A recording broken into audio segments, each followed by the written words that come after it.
I was like rolling my eyes. I'm like you, where I'm a skeptic at everything, even though I've experienced I mean, I literally traveled the world and saw blind people see. You know what I mean? Like, I've seen everything. I went to Germany. There was a girl who she put a key like this, and she would go like this, and it would just start spinning in her hand. Like, I've seen everything. And I still am so skeptical and think everybody's trying to BS me in some way, right? I'm Frank Elaridi, and you're listening to the Lifestylist Podcast. Fasten your seatbelts, kids. Our guest today is Frank Elaridi. This is episode 398. We're talking about unlocking the emotion code and third eye vision. You can find the show notes for this episode at lukestory.com/Frank. And before we forget, let's take a moment to thank our sponsors, Leela Quantum Tech, Upgraded Formulas, Blue Blocks, and Higher Dose, 4 incredible companies about which you'll learn more later. Today's guest, Frank Elaridi, is an incredible guy, just a beautiful soul, a fountain of wisdom, and a great friend. So I'm really excited to share this conversation with you. Covering everything from Syrian refugee camps to the Academy Awards, Frank is a 4-time Emmy award-winning journalist, working mostly for ABC Network News and Extra TV. And you might have also seen him on Good Morning America and ABC's digital platforms, most notably giving viewers a backstage look into Dancing with the Stars. However successful Frank might have been working in the mainstream media, he always wanted a place to tell the stories that he couldn't tell on TV. So he created a YouTube channel with a focus on spirituality, as well as the best and latest treatments in health and beauty, which you can find, by the way, at youtube.com/Frank Elaridi. We'll post that link in the show notes. And Frank is also the co-founder of Modern Nirvana, along with his friends Kat Graham, a former guest on the show, and Bryant Wood.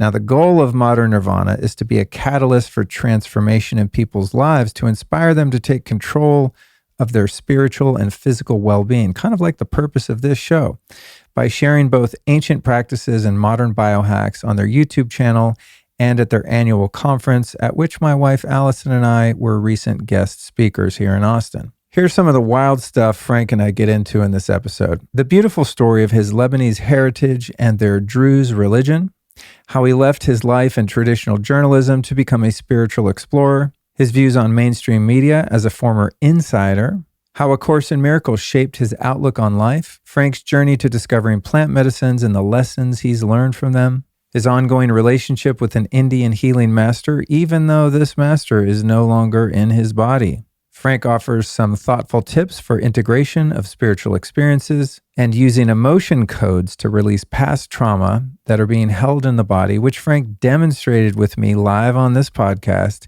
in order to help me get over my shyness around singing. Super vulnerable and frankly embarrassing moment, but it was really cool. So I can't wait for you guys to hear, and in some cases, if you're watching this video, to see Frank in action. We also talk about Frank's insane work with third eye vision that led eventually to a blindfolded go-kart race. This part of the conversation is going to blow your mind. And finally, how Frank's amazing conference, Modern Nirvana, came to fruition and their plans for the future. So get ready to expand your mind as to what's possible in the human experience with Frank Elaridi on the Lifestylist Podcast.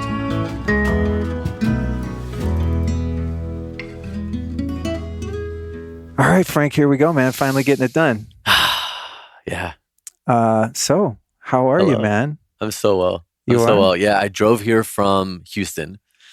And like you, I moved to Texas a year ago. And I've just been so happy here. And you grew up in LA, right? I grew up in LA. Yeah. Yeah. And what prompted your move to Texas? This is something I get asked a lot. Yeah. Probably similar to you. In a way, I started to feel suffocated by being in that giant city, EMF towers everywhere. And then there's a pandemic going on, if you haven't heard. And I'm sitting there realizing I'm paying $3,000 a month for this tiny apartment, and I could be living in a house in Texas, and I'm stuck at home anyway. And so that kind of did it. And since I've moved here, there's been like 10 other reasons why I'm noticing that I like it better. Why did you choose Houston? You know, everyone I know that's migrated from California or New York has obviously settled in Austin. It's just like people just automatically do that.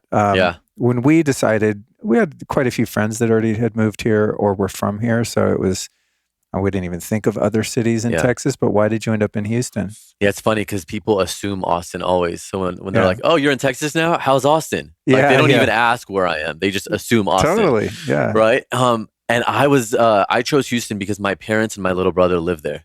Oh, okay. So even though we grew up in LA, they moved here like 15 years ago. And me and my sister went back to LA and my brother stayed. And so it's my mom, dad, and brother. Oh, cool. And I do like Houston, but I think that within the next few months I'll leave. I don't think Austin, I think Dallas. Oh, really? Yeah, I really like Dallas. I went cool. there for work I was doing a story for Good Morning America, and I was there for 2 weeks.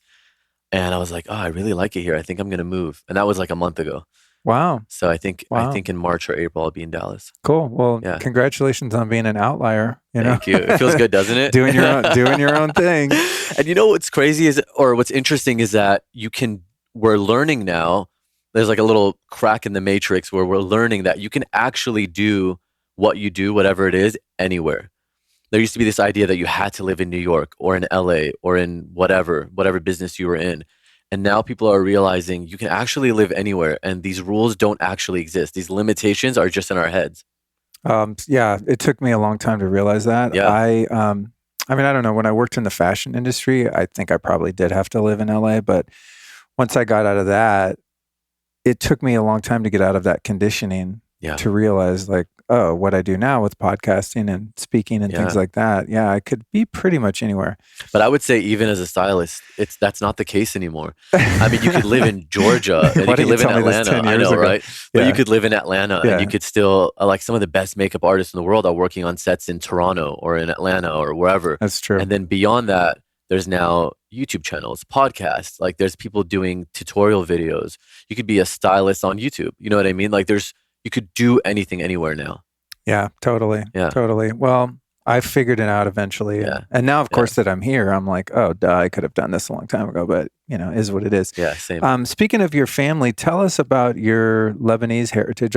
You have such an interesting look. I'm sure you hear this all the time. Yeah, people always are like, what are you? Yeah, because you have like dark hair, but you have these really brilliant eyes. And so when I was studying up on you, because I don't really study up on my friends, we were friends before you were a podcast guest. And I was like, oh, he's Lebanese. Interesting. What was it like growing up as a Lebanese kid? And also I found something interesting. Is it the Druze religion? Is that how you say it? Yeah. Do you know anything about Druze? No, I don't. I've never heard that word until today. Oh, really? Yeah. Oh, interesting. Okay. So break down some of your heritage and your early influences and stuff. Yeah. So my parents left Lebanon in 88, the year I was born, and they left because there was a massive civil war and it was religious. So Christians, Jews, Muslims, but not even just Muslims, the Shia and the Sunnis, like so literally every sect of every religion, the Catholics, the Maronites, the Druze, which you talked about, were all fighting for power. Since then, there's been a system where it's like the president has to be Christian, the prime minister has to be Muslim, the secretary of state is Druze, whatever it is, but they have these, like, that was their agreement of how to finally come to peace. But so the Druze religion is super minority, but we grew up believing in reincarnation, and that was never even it wasn't like some weird thing, right? It was like my parents would be like, oh yeah, your cousin so-and-so, he was eaten by a shark in his last life, and that's why he's scared of the ocean in this life. Like it was such a common thing, but what they would do in the smaller like villages is if a little kid says, you're not my mom's name is Mary and she lives in this town, they'd say, oh, okay, and they would go find that person. And then they would like connect them because they would say like, you shouldn't remember your life from there's a reason why we forget coming into this one. But if you do for some reason, you should reconcile that. And then it kind of goes away once you say, oh, okay, like you put two and two together, you meet your old family, and then you can say, okay, this is my family now. Wow. So that's kind of what I grew up in. We would even like, and this stuff from even Soma Vedic research and other research is the power of water and how it carries memory and all that. And we used to think it was silly when we were kids, but now when I hear all these scientists verifying the things my grandma would tell me, I think it's so interesting. Because if I ever had a headache when I was a kid, they would get a little glass of water this big. My mom would pray over it. She'd pass it to her sister. She'd pray over it in the same prayer. They'd say it 7 times. Next sister, and like it was like, Mom, I have 7 aunts, and they'd all pray over it, and then I would drink it. And it's like that. It would go away. Wow, that's so interesting. Yeah. So it's an interesting, fascinating, and I don't even call it a religion. It's not a religion. They're like the only ones that get along with everybody in the area, whether they're Christian, Jew. Like they serve in the IDF. So like only Druze other than Jewish people can serve in the Israeli army. And like some of the biggest commanders are Druze. But that whole area, they're like the ones that just get along with everybody. And it's not really a religion as much as it is a philosophy. It's like Wow. a way of life. So interesting. Yeah, yeah. So I like kind the of grew up in that world, Yeah. So the stuff that you're into now that we're going to talk about, Yeah, it's not that big of a stretch. yeah. Have you seen these videos and photography by this woman, Austin? Oh God. Oh, Veda Austin. No. I got to send you these, dude. Okay. I'll text you this. What is it? You know Dr. Emoto's work, Yeah, 100%. right? Love Okay. it. Yeah. So it's similar to Dr. Emoto's work. She uses a different method of like freezing water. Mm-hmm. So in Emoto's work, for those listening that aren't aware of it, there's a book called The Hidden Messages in Water, and he would take different water sources like tap water, spring water, etc., and then he would like say words to them or play music to them or even write a word on a beaker of water and then flash freeze take pictures of it, and then you would get these different shapes and stuff. So her work is kind of like that, but dude, it's so crazy. She'll take a photo of something like a dog, show it to the water, then freeze and photograph the water, and a freaking dog is in the crystals, dude. Come on. Yes, and it's not just like one. But what do you mean show it? Like she like I take Allison's Animal Power book here, right? There's a panther on it, and this is the water. I just put it in front of the water, photograph it, and this shape of the panther shows up in the water. It is the craziest. That can send you down so many rabbit holes, right? It's insane, yeah. Just as I thought about that, I was like, what does that mean for the ocean, for the lakes, for the woman that, well, I guess we'll get into it later, but the third eye classes that I used to do were with a woman in Germany. I've documented it all over the world, but the one that I ended up going to teach classes with was this woman in Germany. And she wouldn't come to California when I tried to bring her to do it here instead of me going to Germany every time, because she said she can't work that close to a big body of water. Really? Yeah. And I never really understood why. And when she tried to explain it, and her English is not great, when she tried to explain it, I didn't really understand that much. But she said it like, because I always thought of water as like a purifier, right? Like you go in there and you're purifying. She said for her, it's just too intense to be that close to that big body of a water. Wow. Interesting. Yeah. Interesting. Yeah. The water thing is just so fascinating to me, but it's like what your family was doing of praying over that water. When you think about food, or even our bodies are mostly water, right? So I bet that has a lot to do with why people historically have prayed over their food. Like Allison does that every meal, and I see her and I'm like, oh yeah, I should do that too. Yeah. I haven't habituated myself to that. But thinking about like when you get vibes from people, right? It's like the water in their body is responding to energy basically and intention. It's really fascinating stuff. So you go to school for journalism in LA, right? And then you kind of enter what I'm going to call it the matrix. I don't think of that as necessarily a negative connotation, but you went into like mainstream journalism. So tell us a little bit about that journey, and then we'll segue that into all of the stuff that you've been doing for all these years. That's so interesting. Yeah. So anytime I do anything, right, even like biohacking or becoming a spiritual whatever, just whatever I do, I end up going all the way, right? So like the year I decided I loved biohacking, I was speaking at the biohacking conference, I was at the biohacking congress, my YouTube channel was that everything I say I'm going to do, I do it, and then it does well, but I'm putting in so much work, right? Like the YouTube channel, when I thought I was going to do that as a side thing to the journalism, and then I got tens of millions of views. And same with journalism. When I was like, I'm going to be a journalist, I did it. And I wound up, like you said, in the like the web, right? And so I was am at still Good Morning America, ABC News. I still freelance. So like I can, I make my own hours, and I take on a couple assignments a week. But at that time, I was in probably 6 to 8 states a month, and I'd be whatever big story there was in the moment, whether it was the Oscars or a refugee camp in Syria, a volcano explosion in Hawaii, backstage at Dancing with the Stars, like literally whatever it was, I was there. And 10 years. And every year I'd say, this is the last year. Like, that's it. I'm not doing this anymore. I'm done. And then something would keep me in. And I'd always realize looking back, like so grateful I stayed because of all the things that happened while I was there. So there were stories that changed my life that and I'm like, thank God I was here and I met this little kid, this refugee at a camp, and what I learned from them, or just life experiences that I don't know what other job would take me there, unless I was maybe like I don't know, a diplomat or something. But you really do end up in places, kind of like you probably as a stylist too, where you might end up in a room and you're like, how am I here right now? I like look around sometimes and I'd see like literally like the Queen of Jordan over there, and there's Hillary Clinton, and there's like it's like all these random group of people, and I'm like, how am I in this room right now? It's like surreal almost, you know? When you would be doing these stories, Yeah. would it typically be the show or the network would say, hey, we want to cover this thing Yeah. and assign you to it, rather than you could like, hey, I found this cool thing, you guys, let me do a story in it? Both. I mean, I would Oh. pitch as well. I stopped pitching about 5 years ago, and I just at that point started the YouTube channel, and I started now Modern Nirvana. And so as I started getting to that phase in life, I decided like whatever they assign me, I'll do, and like that's it, fine. You know what I mean? In the beginning, I was a lot more invested. I'd be like, oh, we should do this story, and how about that story? And now, because I'm so focused on my stuff, like I really just do whatever I'm assigned. When I mean, I hate to sound so like, you know, blasé about it, but really just whenever I want more money, and I'm like, oh, okay, like this is what's funding this. Like this is my job to fund my passion. Yeah. You know what I mean? Yeah.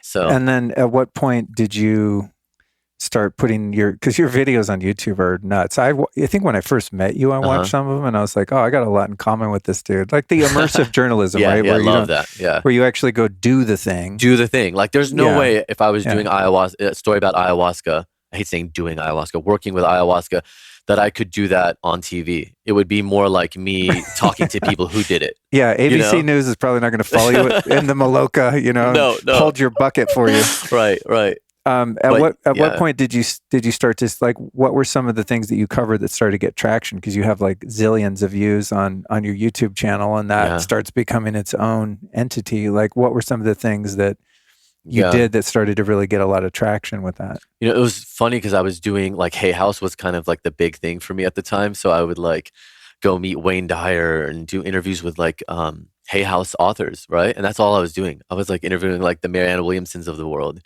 After I did about 5 or 6 of them, I found this place in LA. It was like a temple, and they invited me and they said, hey, they sent me a cell phone video, really like crappy quality cell phone video of this little girl blindfolded who could allegedly see everything, right? And so she's like reading this like card, and she was in Capitol Hill, and senators and people walking by, she would just stop them, and like they were trying to get attention, right? And they sent me this video and they're like, do you want to come and witness this for yourself? And I was like, yeah, sure. Okay. And so I went and I shot it, and it got 10 million views. And that just like skyrocketed the channel. And I remember it had like 1 million views, I think. And Spirit Science picked it up and did an article about it, and it shot up to like 3 million in 2 days. And then from there, it just, and it became 10 or 11, I think. And when I did that, then ABC sent me to go cover a wildfire in Canada. And I was doing that, and I checked my phone, and I have an email from the girl that wrote the Spirit Science article. And she says, there's this other woman in England who's doing the same thing, although she is not a guru, because the first one's like this Indian guru. This one is like this blonde British woman who's also teaching little kids how to do this. You should go cover it. And I, right then and there, I'm covering this wildfire in Canada, and I book a ticket to England, to Essex. And I think like 10 days later, I was in Essex telling her story. And then from there, because she was like, well, I only can teach kids. You can't be over the age of 12, because by then your logical mind has kicked in, and you yourself will like block yourself from doing it, which I've seen. I've blocked myself from doing it, from thinking it's not real or cheating or whatever. Immediately it goes away. And I'll explain more of what this is too. But then from there, there's this place in Utah, and they say, well, we're teaching people how to see while they're blindfolded as well, using their pineal gland. Only we're teaching young people, adults, and blind people. And I was like, whoa, oh my God. So like I went and did that. Then there was Germany, like, and the way I found the Germany one was even crazier. I don't know how much time we have, Oh, right? we have Do you have time. time? Okay. I watched one of the German The videos German today, one's my actually. Yeah. favorite. And they did the least as far as like popularity and views, but they are my favorite because I talked to two people who are, one is very young, 18, and one's older. He was like in his 50s or 60s, also blind. Both are 100% blind. And then that was also the ones where I went and learned how to do it. But what was cool about Germany is there was this, he actually died last year. And he was an engineer, very science minded, logical, not a spiritual person. But he had this like, I don't know why he was so undercover about it. I think because I do everything so loud, I can't imagine people who want to do something like hidden. But he was an engineer and he didn't want like his engineer friends or family to know that he was interested in spirituality. So he would remake videos, translate them to German, but he would hide. So it was like his voice and it wasn't his name. You know what I mean? Like nobody knew who it was. And he was like, "Hey, do you mind if I translate one of your videos to German? I need your permission." And I was like, "Yeah, sure." So he translates the British one.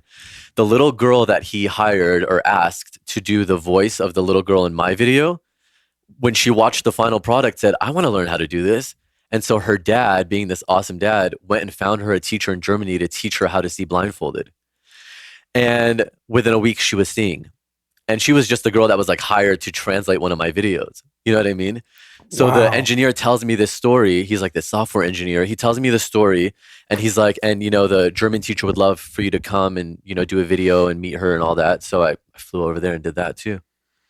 All right. So break down what you're describing here because it's Okay. just, I mean, I'm into some out there stuff. Yeah. You know Yeah. what I mean? I'm like, I'm watching one of your videos today and there's people blindfolded, like legit, no leaks, no cheating, Yeah. driving freaking go-karts Yeah. around. Yeah. It's like, what is happening here? I Yeah. love things that defy logic and that Yeah. Me break too. the norm of like, what we'd call science. Yeah.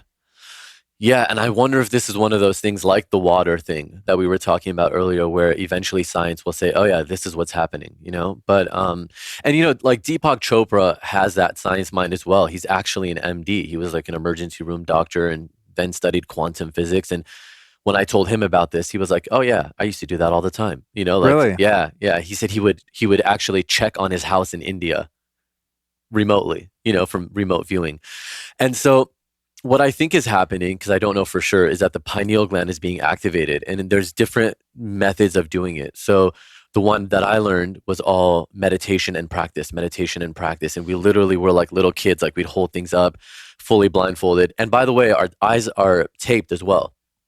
When we're practicing, it's not, but when we're like demonstrating it to prove to people and show it on camera, we're taping people's eyes shut and then putting a blindfold on top of that. So, we like hold things up and say, what color am I holding? The interesting thing is if I, let's say, held this up and you're blindfolded and I say, and by the way, I'm holding a red magnet, right? And you said, yellow, I would never say no, ever.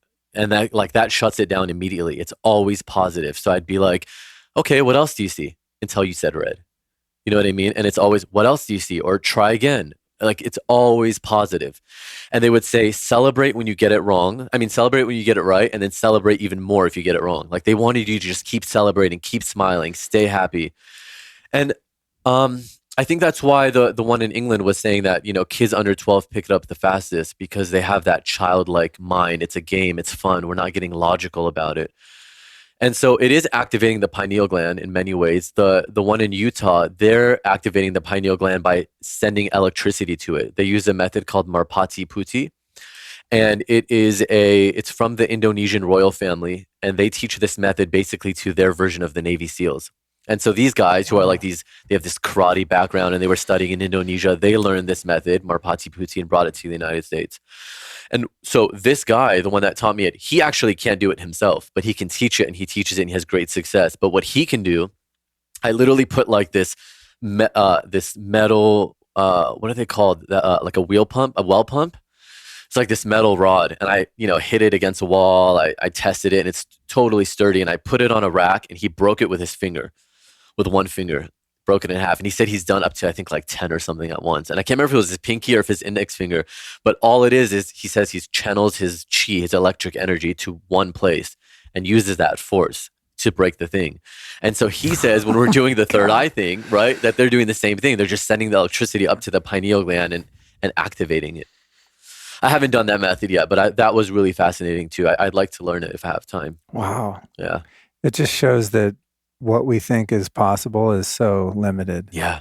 I mean, it makes sense if you think about that you are actually just an aspect of consciousness, and that we're just trained into thinking that the way consciousness accesses the material world is through our senses, right? But you actually, from one perspective, don't need your senses. Yeah, it's a consciousness to access reality, Yeah. you know, and we'll talk about plant medicines and stuff, but Right.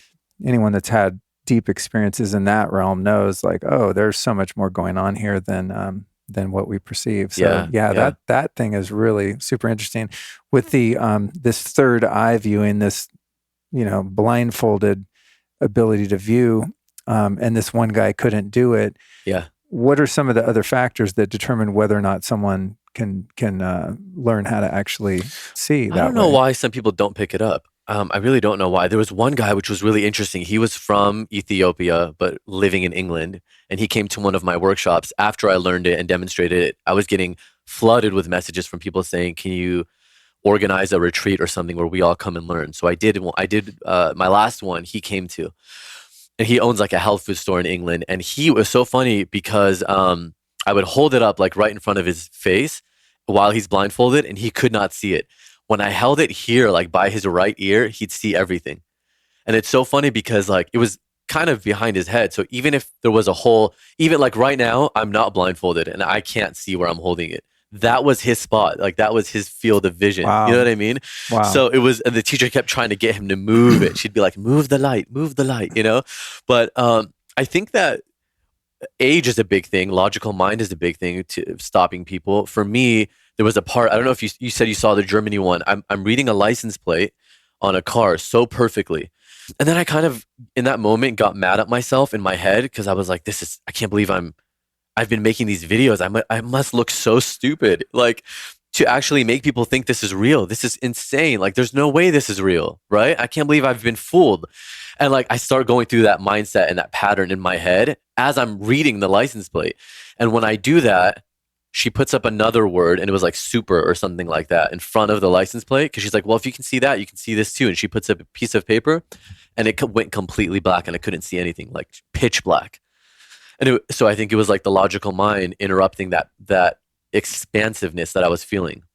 Wow. Thinking like, there's no way this is real. Do you think that practice has any other benefits other than the obvious of, say, someone who is visually impaired? Huge. In fact, I'll say that in my life and in others that I've talked to, the seeing is the cool, like I have a YouTube channel and I need to show something. It's not like your podcast right now where we can talk and have a conversation. Like it's all visual. So that was like the visual component that I could show. But what was actually happening is extremely heightened intuition. Like you know how we all have that phenomenon of like thinking of somebody and then they call, or you're singing a song, you turn on the radio and it's that song. It's that times 10. Like it's expansive. And then the manifesting, people will always tell me, this little girl that I interviewed, the Indian one, she said, I'll just think of a toy and then I have it, you know? Wow. And so like it was so much more than just seeing blindfolded, but that was like the cool thing that everybody wanted to see. But it also can be a little scary. You know, I don't really teach it online or virtually. I think that it really is something that you have to be immersed in and do a week training and to really get it. But there was one guy that just kept asking and he was really cool and he was helping me with my website and like we actually built a friendship. And so I walk him through a couple of meditations. I can do one now if you want. It's so simple. But we did this one meditation. I told him to keep doing it over and over and stay positive and try to do it outside in the sunlight when you're practicing because that helps for some reason. And he got it to such a degree that he was like, it scared me. I threw the blindfold away and I stopped doing it because he was in his room and he got to the point where he said he was meditating and his eyes were closed, but he would see a spotlight, kind of like, you know, when you like the bat signal kind of thing. He would see a spotlight, he could move it wherever he wants and that area would just be lit. And he was in a dark room. Oh, So he was shit. in his room Oh doing my this in the gosh. dark, but like What? could still see as though it was light wherever he would shine the light with his eyes fully closed. But he said that his dreams became so wild like that night and the next couple of nights that he just was like, I can't do this anymore. And I was like, trust me, I understand. It's been 2 years and I haven't even put a blindfold on. So like I think I could probably still do it, but I honestly don't know if I can.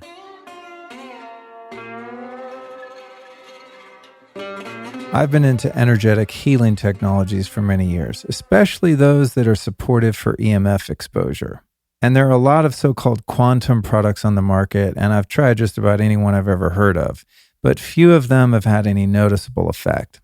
However, there is one product line that's passed my test and become part of my arsenal, and it's called Leela Quantum Tech. Leela Quantum has developed a groundbreaking technology to increase your energy level, become more stress resistant, and also helps to support your whole family, pets, and garden with pure quantum energy.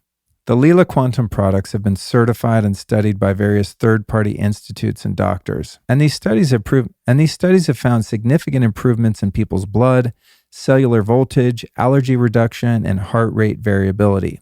But my favorite benefit of all is that the Leela Quantum products help neutralize harmful frequencies, including any EMF like 4G, 5G, microwaves, and Wi-Fi. In fact, I have the Leela Quantum block in my kitchen where I charge my food, drinks, and supplements, as well as the Infinity block in my living room and here in the studio for a huge energetic upgrade. Leela Quantum Tech is a truly conscious business that wants to do good in the world and even plants a tree for every order. So if you want to get on board, you can get 10% off your first order by visiting leelaq.com and using the discount code 10Luke. That's LEELAQ.com. And the new customer discount code is 10Luke.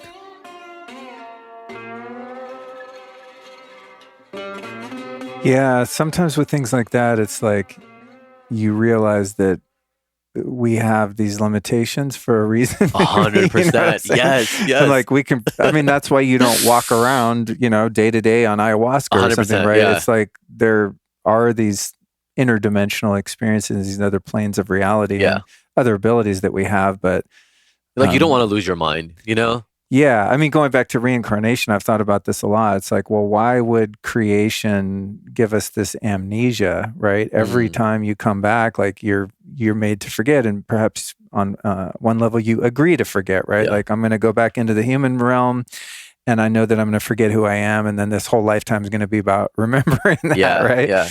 But if you think about like how hard it is to just hold the life experiences you have in one lifetime, going back to traumas and all kinds of different memories that our brain has to consolidate and Yeah. our conscious mind has to like make sense of. Imagine like if we had the conscious awareness of all of those lifetimes or all of these other kind of sixth sense, it might be difficult to function in that way. Yeah. I've never been one to want to do like past life regression or anything like that. Like I don't know. I think it can be helpful, and I know like my best friend Kat did it, and it was awesome. I don't know if it was awesome. It was traumatic, highly traumatic, the way she died in that life. But like I can see why it might be if you have like some kind of phobia, right? Like in many lives, many masters, or something that you're dealing with, and you go back and learn. But I honestly have no interest in that.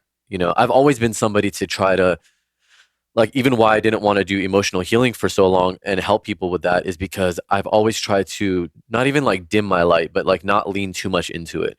I'm just like, you know what, Frank, have your human experience, like just be here. Why do you have to be so esoteric and metaphysical? You know what I mean? Because it can be a lot sometimes. Sometimes I just want to watch cartoons. Yeah. Like that's all I want to do, Yeah, you know? that's funny. I was listening to one of your other podcasts, and you were talking about watching cartoons. Like sometimes you just want to be uber normal, and It's my way of being normal. Yeah. I kind of do that with. I'll watch like super toxic Netflix shows, Oh, really? like Ozark was the last one, Okay. Yeah. and I can literally feel it like giving me toxicity, and I know that I'm going to get a hangover from just interacting Yeah. with something so low consciousness. But there's just a part of me that's like, I just need this right now Yeah. Yeah. to be just I don't know, down to earth. Sometimes you You know need what that. I mean? Yeah. Yeah. When you're Just like up here all the time, yeah. sometimes you just like, I just want Yeah. this. Yeah. Yeah. Or even like just eating some crappy food. Sometimes I do Yeah. that just to kind of like get rid of any perfectionism or kind of control. If I find Yeah. I'm being too constricted, I'll just eat some crappy food and some donuts or something like the worst of the worst. And Yeah.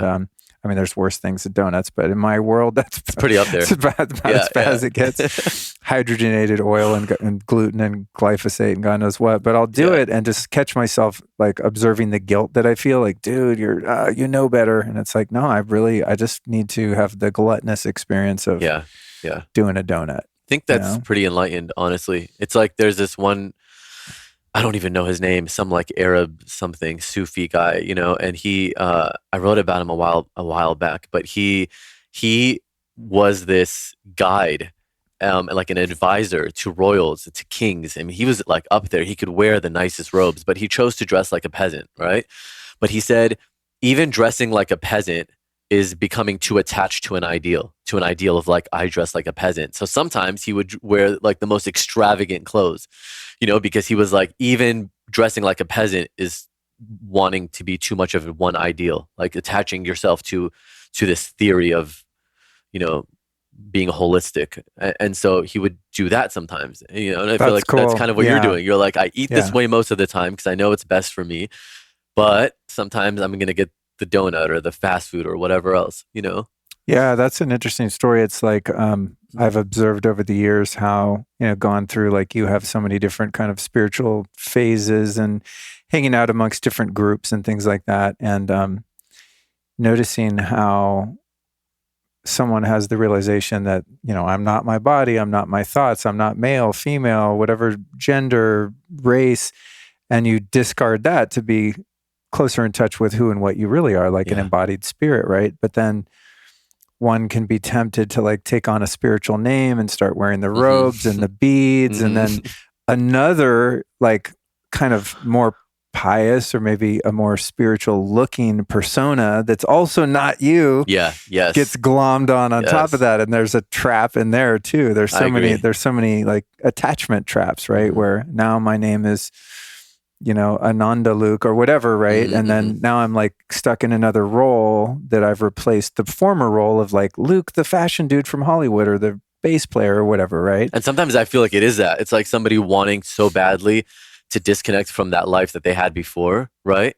So I've had friends who do this, and that's why I think of them, who, you know, they were like maybe a model or something that's very much image based, and then they do embark on this deep spiritual journey and they reach like incredible heights, but then they change their name to some kind of spiritual name. It's like almost so badly wanting to separate from that. But my idea or my belief is that that is what brought you to this. Like, embrace all of it. You know what I mean?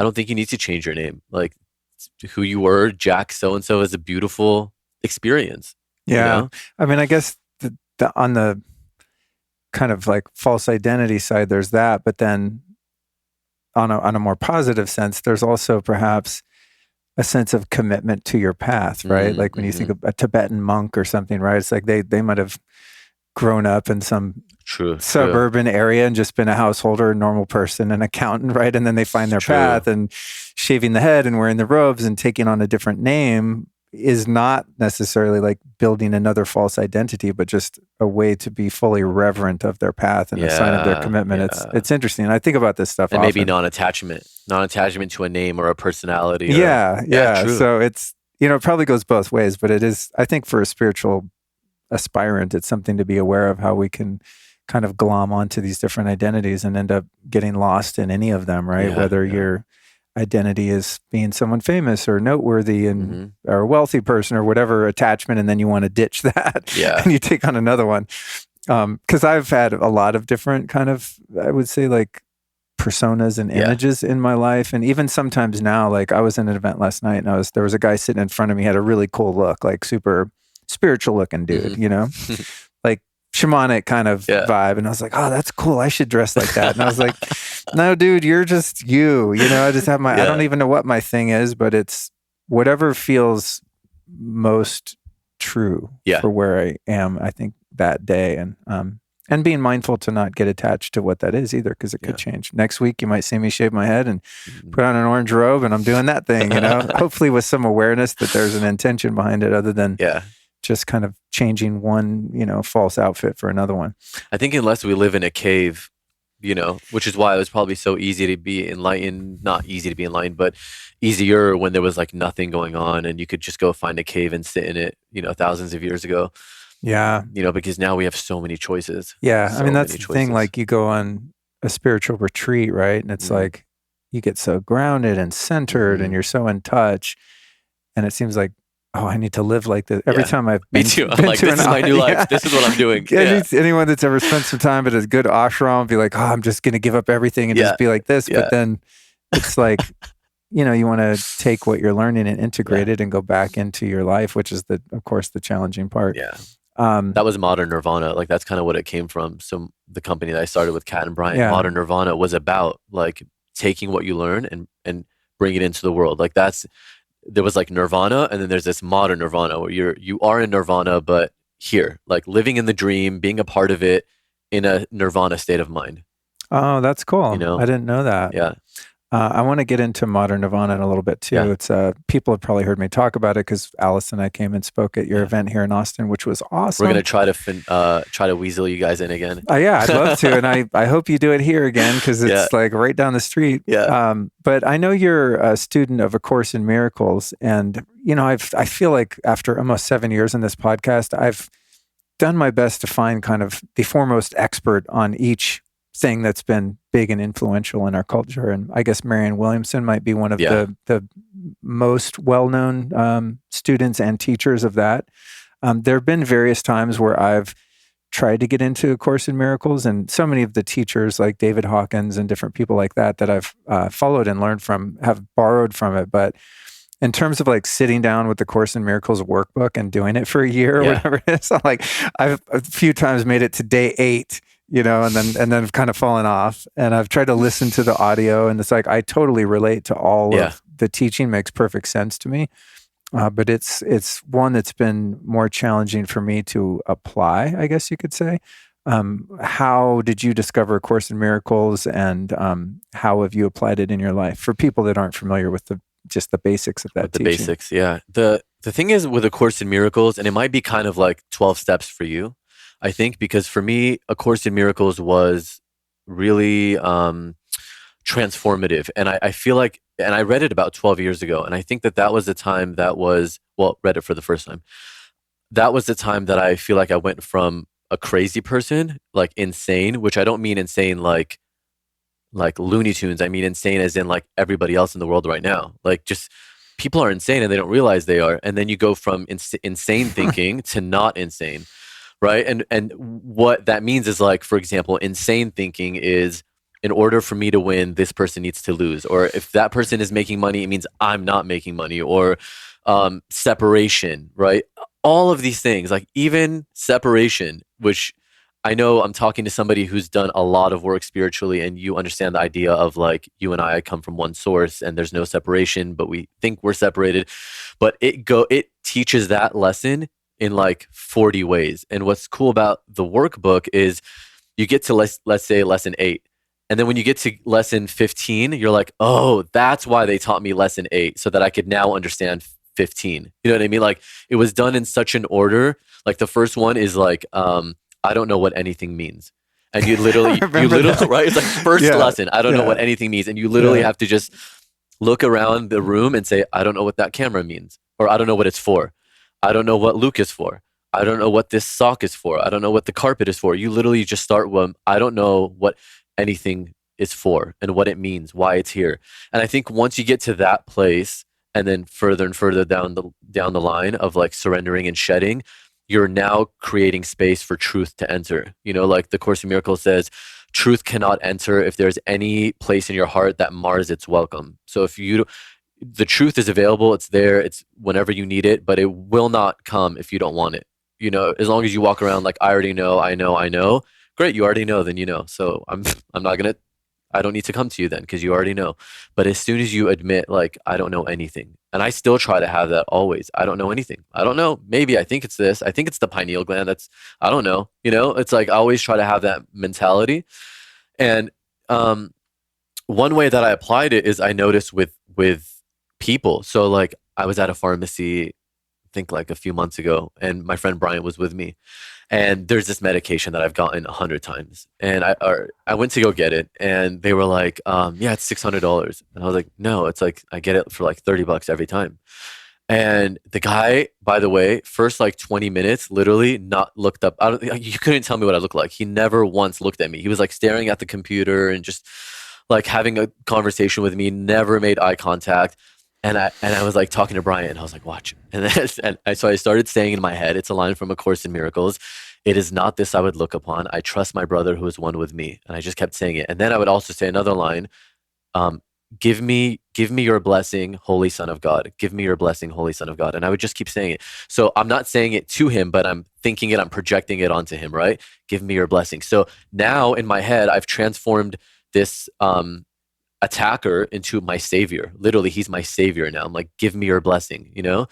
And by the end of it, he not only got it for me, the medication, cheaper than I normally got it, but he spent like 2 hours working on it and called me to come back to the pharmacy when it was ready.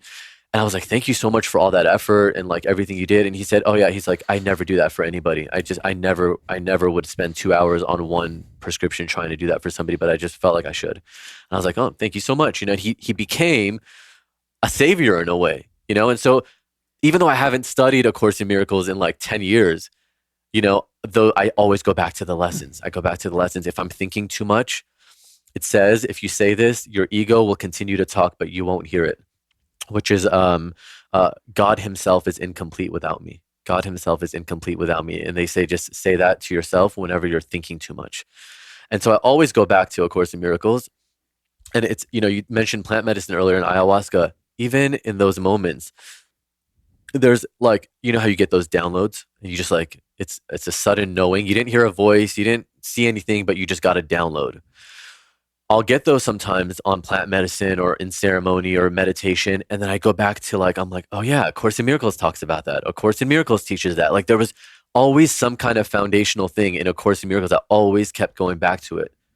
You know, there's just so much. And yeah, I could go on and on. Yeah, I relate to that. It's like, as you mentioned, the 12 steps, like those the teachings are very similar. I think the Course in Miracles is just kind of bigger and more dense, right? If you want to, there's 365 lessons instead of 12, you know, or something basically. But yeah, it's funny. The other day someone reached out to me and they're already sober, but they just did it in a different way. And they're like, I'm really curious about these 12 steps because that teaching just transformed my life so much. And it was so funny because I was like, okay, so the first one is this. And I tried to recite it and it had eluded me, you know, the actual words. Yeah. And then it, you know, came to me a moment later, but I was like, wow, I can't believe that. I mean, I've literally read that and digested those couple sentences thousands of times over those past many years. And then I realized it was like, it's not about the words. It's about that it just became part of the fabric of who I am, my integrity, right? It's like, I'm powerless over something, right? I'm honest with myself. It's like it's not even the words. It's like the message behind the words. It's what they convey. Yeah. I think when you study something and then you actually apply it, it's almost like the teaching isn't necessary anymore, right? It's just, and then it comes to you in strange ways at strange times. As you described, you know, in medicine, you're like, oh, this is that spiritual principle. And it's arriving, you know, organically on its own accord. And you realize, oh, I have a lock that key fits already, you know? Yeah. With your plant medicine stuff, and I was listening to one of your podcasts recently and you're like, yeah, I think I'm done. I think I've learned everything that I've learned. Give me a little bit of a history of how you started exploring that I mean, you know, you're into some out there stuff, but you're also a guy that works for the mainstream media and is, you know, kind of part of society more so than some people that would be drawn to that. What kind of led your curiosity in that direction? What's funny also about like mainstream media is that they, within the newsroom, would always like, it was like a known thing. I never would be like, hey guys, I need a week off. I'm going to Costa Rica. I would be like, I'm going to go work with ayahuasca in Costa Rica. And they'd be like, what? Like, tell us more. And so I was always very open about it. And even like the bureau chief who basically oversees, his job is to assign all the reporters, all the producers, all the camera people. He like tells everybody where to go and what to do. He's like the boss. And he would always be like, Frank, you're a walking segment 13 or whatever it was. That was our like kind of trendy hippie segment, you know, like whatever's like the new thing right now, like chaga or, you know, whatever, you know, cupping is like the thing. Like that was our like segment 13. And he's like, "You're a walking segment 13," because I always was trying new things. Like even I remember getting like 30 million stem cell injections, and at that time, this was like 6, 7 years ago. No one was doing it the way they're doing it now, where there's like actual IV lounges and stuff. And it still is kind of a boutique thing, you know. Yeah. Yeah. But I would always do this stuff, and so with ayahuasca, it started as like I connected with my inner child. And I remember just like deeply connecting with my inner child. I mean, he came up to me and we had a full on conversation, and I was bawling my eyes out because I forgot even that I had an inner child, that I was a kid at one point, that I still have that inside of me, that innocence and that little kid, you know, who wants to be loved, who wants to be hugged, who wants to be told everything's okay. Like most adults, forgot about that kid, you know? And so that was like my first experience. Second, third, fourth, fifth, whatever. I've done like 18 or 20 ayahuasca ceremonies now. But in those first 5 or 6, it was all like me healing, me healing, me healing. But then it became like cosmic, and so cosmic that that's when I decided I'm done. Because and I don't think I'm done as in I've gotten everything. Like that's again like the ego thinking it knows everything. It's more I'm done. Like I don't know how much the mind is capable of handling, and I've gotten a glimpse of like oneness. And there was a moment where I'm like laying there and I'm just going through it. And I just remember connecting so deeply with even like the earthworms. And I would like hold my hands like this. I remember I was like rubbing them and I was like, oh, a fly rubs its antennas like that. There's like literally no difference between me and a fly, you know? And then I like looked up and all of a sudden the stars, and I'm like, oh my God, I'm that too. Like I connected to a fly and to the stars, and I literally was like, oh my God, if I want right now, I could open my eyes, like my metaphysical eye, and this whole thing would be over. The game would be done. I'd wake up from this dream. And I was like, no, no, no, no, no. I'm not going to wake up from this dream. I am not ready to wake up from this dream. I'm enjoying it way too much, you know? And so I forced myself to like snap out of it. I like sat up and I was like, no, no, no, I'm not ending this dream. You know what I mean? Like the dream of being human. Yeah. And being oh my this, God. Yeah. I was yeah. adamant that I was like, I'm not done dreaming. You know what I mean? I'm not done. And I even at one point ran out of the room. I ran out and I was like, I'm not waking up, you know? And like, I mean, like waking up from this dream, this reality. Yeah. And so I think that's why I was like done. I mean, I would remember walking down the stairs. I say this, I don't know why, as an example. I think it comes to me so vividly, but like 2 weeks later, normally I would have been integrated. I'm back in the world, but I'm walking down the stairs carrying a basket of laundry. And I like paused halfway down the stairs and I was like, there are no stairs. Like there is no laundry. It's all, I'm creating this illusion. Like it's not here. You know what I mean? And then I was like, okay, Frank, that's when I was like back to the cartoons. You know what I mean? Like, so like literally stop doing the laundry. I put a bunch of pillows on the floor and just watch cartoons all day. You know what I mean? And now I'm in a place where I feel really good between kind of both, like having that awareness that that's there and that it really could come back at any moment like that if I do go into ceremony or anything like that, but also enjoy being human. Just like enjoy being here. You're here for a reason. We created this world for a reason. Like live it, you know? Yeah, it makes sense. It's like, I think about it in that you know, when you have these experiences, the veil of this reality, this dimension, or however many dimensions we can perceive, right, gets lifted, and it's not like something new is being added. It's more like a limitation is being removed, and then you have the expanse of consciousness there at your fingertips. And it's, I don't know, it's tricky because sometimes when you're there, depending on the experience you're having, it feels so good. And you feel like you're at home. There's not a separation between you and God anymore. Yeah, it's just, it feels so good. Right. But then I've realized, well, if this is what this life was supposed to be like all the time, then none of the structure of form would need to be here. We would just be etheric beings or angels or whatever. You know what I mean? Like you wouldn't need a body and stuff and food and people and all this tangible evidence that we call reality. So it's like almost for me sometimes like, I don't want to go back into the density. I just want to float around out here.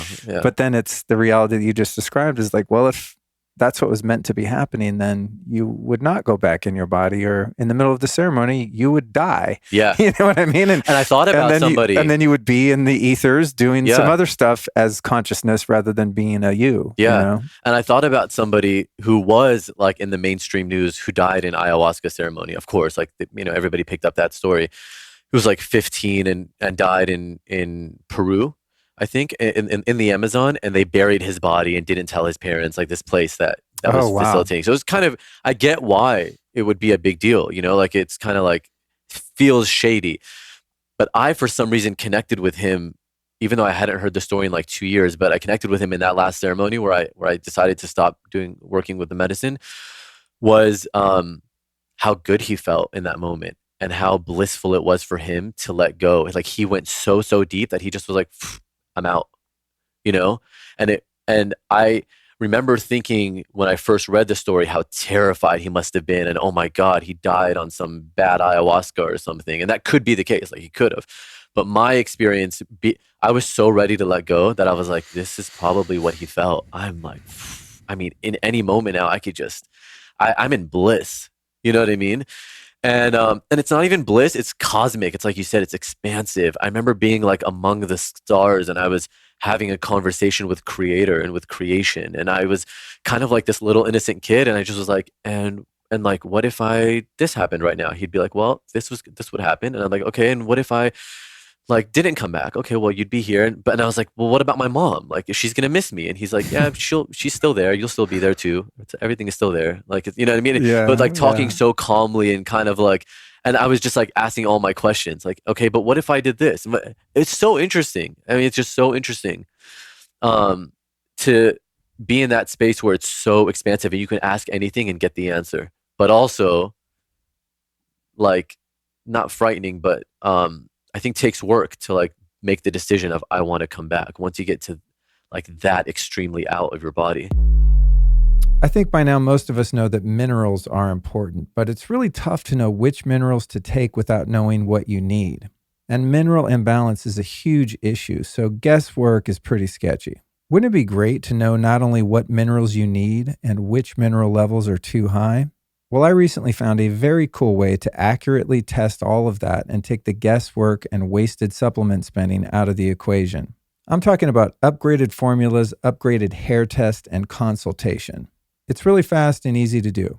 You just cut a couple small hair samples, mail it in, and then book your consultation, during which one of their expert staff explains your mineral levels and even your heavy metal toxicity. We just sent in my wife Allison's test and got some good and not so good news. She was luckily very low in lead and mercury, which is awesome, but we also found high aluminum, which is less than ideal. Luckily, her mineral levels look super solid overall, but her magnesium levels were a bit high and her selenium a bit low. So with that accurate information at hand, we did a heavy metals detox protocol to get that aluminum down, and also determined that she does not need to supplement magnesium for the time being, but that it would do her some good to up her selenium intake.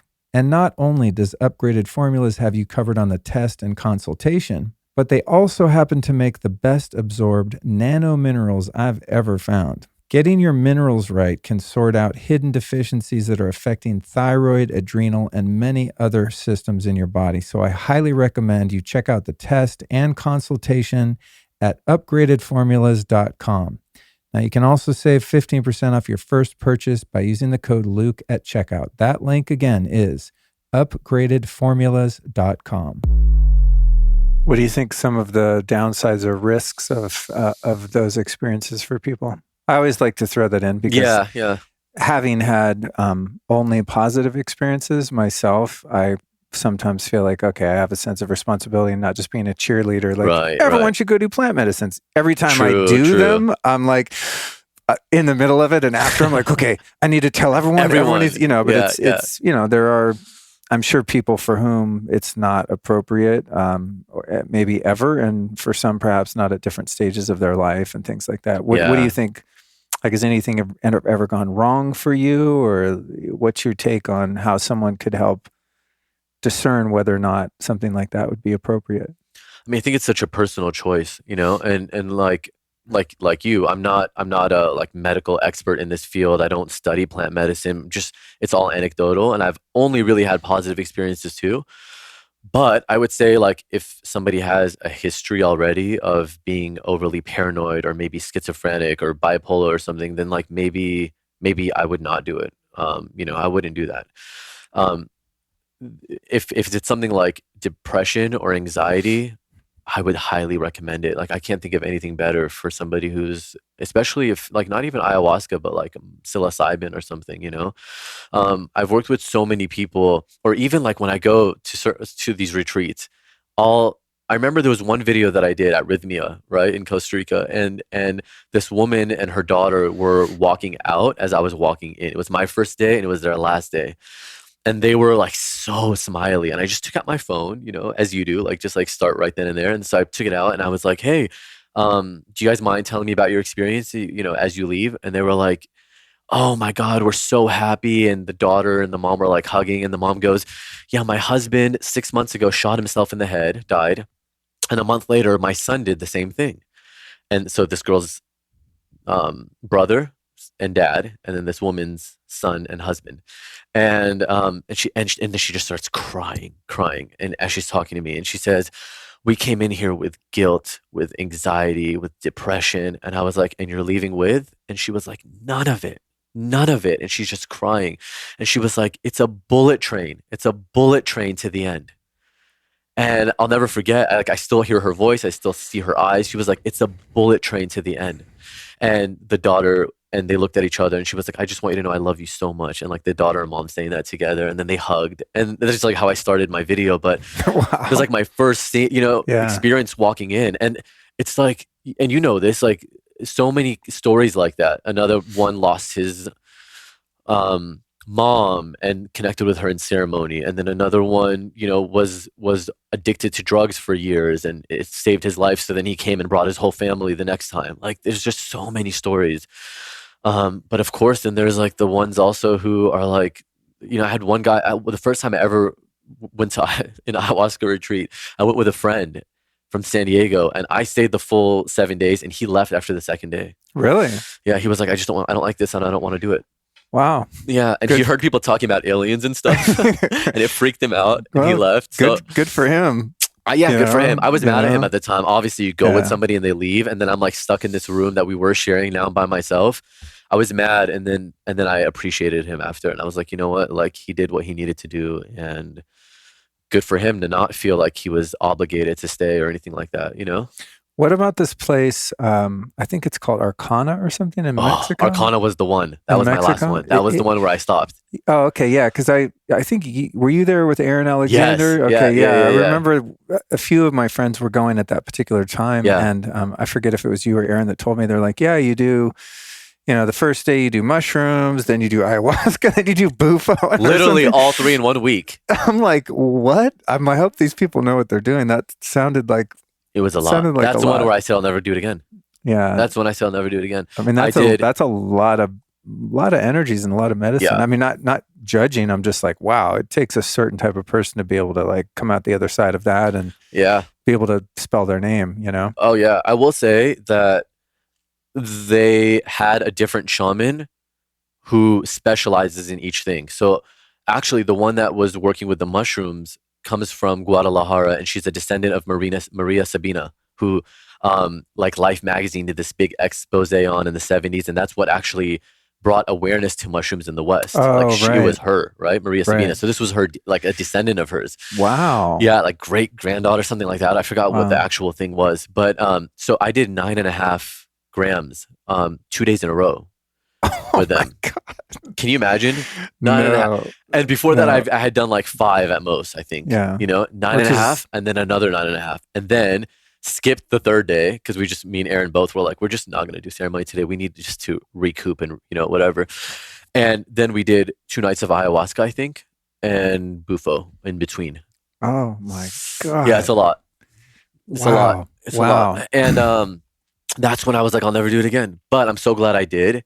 Um, I don't know if you want to do trip report or anything like that. Like, I should I love say, it. can I? Okay, can I Yeah. do one? Well, what I was getting at, Oh, okay. because I thought Bufo was involved in that, and Bufo is involved, and pretty much, if I'm honest, like yeah. I could just start a new podcast that's called like the Bufo podcast and Oh, just talk count me out. just talk to every person about 5-MeO DMT, just because it's, I mean, it's beyond But words you've for done me. it several times, right? Yeah, and there's just One was tops for there's me. I can't do it again. nothing in the human experience I can imagine as being even remotely close to as profound as that's been. I can't imagine doing that again. Yeah. Yeah. So what's your trip report, and then tell me Well, about. the trip report was actually from the mushroom ceremony, which I think is probably the most interesting of all the stuff that happened. Actually, you know what? It was ayahuasca. It was ayahuasca because I remember throwing up after, and I never purge during ayahuasca. I never purge. I've purged in 2 of my 18 ceremonies. 18 or 20. This story that I think is the most interesting is the last time that I had done an ayahuasca ceremony was like 6 months before. And I connected very deeply with a cousin of mine who passed away from brain cancer a year before. And we hadn't talked in like 10 years, but we were extremely close, really close. Not just me and her, me and that whole family. And so I kind of had this like feel like when I heard she died, I was really sad and I was like taken aback, but I didn't really process it. I was continuing to live my life. And I'm in ceremony and I'm just like fetal position, crying, connecting with her. This is like in Costa Rica. Fast forward, so I thought I healed it completely. Like really thought I had healed it. Full circle. I felt healing for me, for my whole family. It was just deep. 6 months later, I'm at Arcana and I'm working with plant medicine again. On the shuttle bus to Arcana, I sit next to my friend Dakota, who also has a YouTube channel. It's called Dakota of Earth, and he's amazing. And he just like goes all over the world telling spiritual stories, going to India for 6 months, like Turkey for 3 months. He's incredible. And he's at the front of the bus. I was in the back, actually doing an emotion code session for some of my clients remotely. And when I finished, I went to the front and I said to this girl, "Hey, can I sit here?" And she was like, "Yeah." And Dakota, my friend, and the person sitting next to him goes, "You guys kind of look alike." And I look at the girl that I was like, "Can I sit next to you?" And she looks exactly like my cousin who passed away. Short black hair, like a boy cut, kind of like mine. That's my cousin she was really tall and she had short, like boy hair. And I was like, "Oh yeah." Turns out this girl is half Lebanese and also survived from cancer a year ago. So she looks like my cousin, survived cancer at the same time my cousin died from it, is also half Lebanese, like all of these similarities. And I think really nothing of it other than it's kind of interesting and cool. In ceremony, they give you this little, because it's not like Solterra or Rhythmia. Arcana is pitch black. You're in a dark room. You can't see anything. There's not even a candle. And they give you these little flashlights, but they're red. They have red tape on them so that you're not bothering anybody in their session. If you need to go to the bathroom, No you can blue use your light. red light. Like No blue light. You would love it. You would love Yeah. it. It's literally a red light. Yeah, that's the So, best. but it's very dim. So I'm using mine. I go to the bathroom and I have my experience in there. And as I'm walking back to my cot, I see her and she goes, "Frank," and she looks just like my cousin and it's dark and she sounds like her. They have that Lebanese accent. They both have short, dark hair. She says, "Frank, I can't find my light. Can you help me?" And I'm like, "Okay." And so I hold her hand and she's like, "Walk me back. Can you walk me back?" And I was like, "Yeah." And like the metaphor of this girl that looks like my cousin who passed away says, I can't find my light. Can you walk me back?" And I'm walking her to her cot. And I literally was so emotional in that moment. And they were like, one of the volunteers walked up and was like, "It's okay, Frank, I'll take her." And I was like, no, I need to do this. Like, I have to do it. And I walked her to her cot and I tucked her in and I gave her a hug and a kiss. And I was like, "Okay, like, I love you so much. Be safe." And I went back to my cot and I threw up immediately, just started throwing up. And I had never purged. I purged once before only in ceremony out of all my ceremonies. And I just started like purging it all, And my friend Dakota came and he was like rubbing my back. And I was like, "I feel like I'm doing it for my whole family." And he was like, "Yeah, you are. Just let it out, let it out." But it's like, I feel ayahuasca doesn't just do things for you. Maybe you feel this too in ceremony, but like the energy of ayahuasca arranges scenarios around you leading up to the ceremony and in the ceremony. Like, I've never been in a ceremony and thought this is by accident that this person is next to me and this person is here and that person's here. Like it all comes together in the weirdest way, Yeah, very much so. It's a strange right? orchestration. Thank you for sharing that. Yeah, thank you. Um, yeah, I mean, I think sometimes there's just so much depth to our healing, right? You Yeah, have like you go to talk therapy, and there's a certain level that you yeah, can get to. You feel comfortable talking about something, you're not triggered, and you feel like you're able to move on from it, some loss or trauma or something. And then there's like the moment when you cry, you feel it and you emote and yeah, you think it's out of your body. And then there's layers yeah, underneath that yeah. that you don't even know were possible to reach, which I Layers think and layers. which has been my experience too. Sometimes I wonder with different things that I've worked on, and I feel like, man, I'm clean, I'm complete. I Hmm. wonder, I'm like, is there anything there? And I guess it'll show up if it's supposed to. Yeah, So you said you did the bufo the one time, and you feel like that's a wrap for you on that. What yeah. what what was that? What was that like for you? I don't think I even. And it's so funny that I say I got that I'm done because I don't think I got the full experience because I didn't. I did not catapult out of my body. I didn't see the angelic realm. I didn't hear the music. I wasn't there. But I did. What happened was I inhaled, I inhaled. He was like, more, more, more. I kept doing it. And then I felt like I just expanded, but I was still aware of everything that was happening. And I don't know how to explain the feeling of what I felt. It's like I Mm-hmm. went to this kind of realm where I was like still here. I was aware that I was aware of what I was doing the whole time, but it was just more expansive. And then I came back and I think it lasted like 2 minutes. It wasn't like this 15-minute thing. I was seeing other people, even Aaron, like really, he was like breathing when he was like in it. And I don't feel like I had that. It felt like 2 minutes. I don't really know. But when I woke up, I remember feeling like I was in a Hindu painting. And I thought, wow, if we really experience life the way it is, there was actually somebody in their defense, in my defense, it actually was like a Hindu painting. They were serving chocolates. They even like brought me a little water and a chocolate after I woke up, and there was somebody playing the harp in the corner, literally. So I looked around and I was like, wow, I'm in these paintings, like that when we see these old like depictions of Yeah, like how life was like. We were in the outdoor area in the Yucatan in Mexico that was just mountains and trees everywhere and people playing the harp and making chocolate. And I was like, wow, I'm in a Hindu painting and like this is how life could be so symbiotic and beautiful and kumbaya, right. and we've lost connection with that. But I do want to say also about ayahuasca, just because I'm like staring at Allison's book, is I think one of the biggest experiences that I had was a connection with nature. And a few days ago, there was this butterfly. I come home from Dallas after work, and there was a butterfly that was dead, and it was on the ground. And I'm thinking, God, my cat's probably killed it or something, and I feel bad. How did it get in here anyway? But all of a sudden, I see it go like that, and it like fluttered a little, like barely, like undetectable. And I thought, oh my God, well, if there's anything I could do, it's like let it die outside in the soil and negative ions of the earth, not in my crap, house, like concrete floor. And so I pick it up and I put it outside. The second I put it on the ground, I kid you not, this thing that was like lifeless starts going, and it's just like flashing its wings, and then it goes, and then it just died. And I thought, Wow. whoa, like it just needed that some kind of connection with Earth. It did something. I don't know. The wings were tore up. You could tell. So it wasn't going to go anywhere. It wasn't going to do anything. But it just started fluttering, fluttering, fluttering, and then it just died. But I had this immediate feeling of like, why were you in my life? What kind of omen are you? Transformation, maybe metamorphosis. Like, is this a new phase in my life? But these animals actually, and I read Allison's book and I connected with it so deeply because they really do mean something and they really do come to us for a reason. And I learned that from ayahuasca because in my first ceremony ever, because I knew I was going to Costa Rica, I was like, dear God, please, like, no lizards. I don't care about anything else, but just like, please, no lizards. No lizards, no lizards. I swear, I get to the ceremony and there was about 20 lizards and they were only over my cot. No Really? one else's.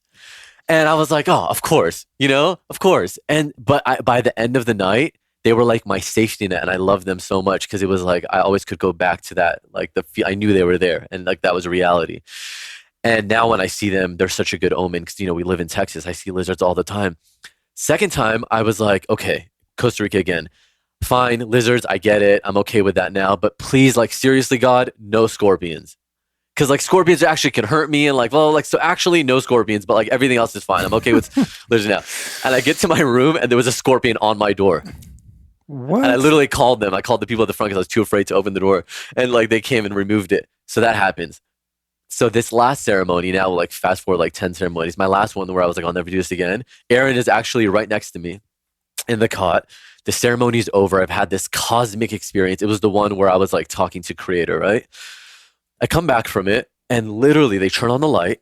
The second, I have to get, okay. So my friend Dakota, who told me about Arcana, he was Instagramming because he was there like a month before I even got there. He just stayed for like a whole month. And he was Instagramming and he was like, look, found a tarantula in my room. And I was like, oh no. So I get there and I'm like, God, I understand now scorpions and lizards and all that, but like seriously, no tarantulas. Like I just do not want to see a tarantula. Please, please, please, please. And I get to ceremony. We do the whole thing. The night goes by. Everything's great. And the second they turn on the light, I look at like Aaron, who's like saying that. I'm like, like get up, and a tarantula falls from the ceiling onto my pillow. Oh my God. Literally, the second I put my head up. Oh my God. And I was dude. like, of course. But now I just get it. And I'm like, stop asking for things that you don't want, because it's like, it's all there to teach you, and like they're omens, and you know what I mean? Yeah. Yeah. Wow. It's so funny. Wow. Yeah. There's. I'd be like, God, please no lottery. Like, just don't let me win the Yeah, lottery. totally. Like, you know? That's hilarious. Yeah, I've been learning a lot from Allison's book, because she uses her own book, and now she has a deck, like an oracle deck too, and so I'm now paying much more attention because I see her work with it at her altar in the morning. And she's like, wow, this book, I mean, not tooting her own horn. She's like, this is really powerful. This is real stuff. And then so I'm now starting to clue into that, because as far out as I am in some ways, still things like that are a stretch for me. Like, oh, a rabbit walked by, then that means something. It's like, wow, it's just a rabbit, you know? Yeah, I question myself too sometimes. But there's, you know, when you think about the nature of consciousness and reality, there are no accidents, right? Everything is just perfectly orchestrated. So perhaps there is something we can learn. Just for the record, I'm not afraid of most creatures, but if a tarantula landed on my literally on my pillow, I'd be tripping, bro. That's the crazy thing, is I wasn't scared. I just laughed. I thought it was so funny. Oh my God. Yeah. All right, let's get into the emotion code. Yeah. I remember, it's funny, I just made this connection a couple of days ago, but I remember, I think in LA, I think we went out to dinner one night in Laurel Canyon, right? Yeah. And you were telling me, oh, there's this thing, emotion code. It's helped me so much. It's awesome. Right. And then, I kind of forgot about it, but I would think you had mentioned there was a guy that kind of came up with it and had a book. Yeah. I got an email a few months ago after we were living here from a woman, and she was like, hey, I do this, I listen to your podcast. I do this thing called the emotion code, and, I'd like to give you a free session. Yeah. So I was like, cool, let's do it. And, felt into it. It felt interesting. And we did at least one, maybe two of them just remotely on Skype. And it was freaking wild. In fact, I kind of just got busy and then I forgot about it, but she was like, hey, if you ever want to do more, but yeah, we were working on like back pain and stuff like that. And I mean, I'll let you explain what it is, and maybe we can do one. Yeah, we should do it. You have your magnet there. Mm-hmm. But basically what happened was, I mean, through the process that you'll describe, my freaking body, I was having like basically a kundalini energy like running through my body where I'm like shaking involuntarily, and it went on and on and on, which I've had happen a few times in my life in the past couple of years, but this was like very pronounced, and it went on for quite a long time. During the session or after? Yeah, during. Okay. Yeah. And she's just chilling on Zoom, just kind of, I have the laptop on the bed and I'm laying there. Allison's in the other room, and I'm in there like on a Zoom with someone just gyrating and like electricity running through my body. And it was super interesting. But I didn't make the connection until we planned this interview. I was like, oh, that's the thing Frank was telling me about that he does with people. And then I went and did it. So very, very cool stuff. So give us a breakdown of, like who's the guy that came up with it, the book, how you met them or learned about it and started doing it. So I was working with clients and I was doing healings, but not at all with this. And the clients I was not talking about it publicly, and there was like celebrities, royals, high net worth people. Then when I met Dr. Bradley Nelson, who created the emotion code, And I had worked in Mexico with a woman who uses magnets. In fact, these are hers. I got these from her, but she places them all over your body where she muscle tests and sees there's weakness. And she'll literally just keep it on your body in that spot for about 15, 20 minutes. So I already knew about magnetic healing and I loved it, but I didn't have like a simple way to use it on people and with people until the emotion code. And so what Dr. Bradley Nelson discovered is like through muscle testing, which you know about Power versus Force, which is like one of my favorite all-time books. And I was actually supposed to interview David Hawkins on my YouTube channel before he passed away. Oh, man. Such a big loss. Such a big loss. That's one of my life regrets, actually, is like not having a podcast when he was still alive. I did get to see him speak a couple of times. Oh, you did? I never even got to do that. Which was nice. But yeah, that's one of my lost interviews. Yeah. That's incredible. Of course, at that time, I would have asked him stuff that was not as meaningful, I think, is what I would come up with now, you know? Yeah, 100%. Yeah.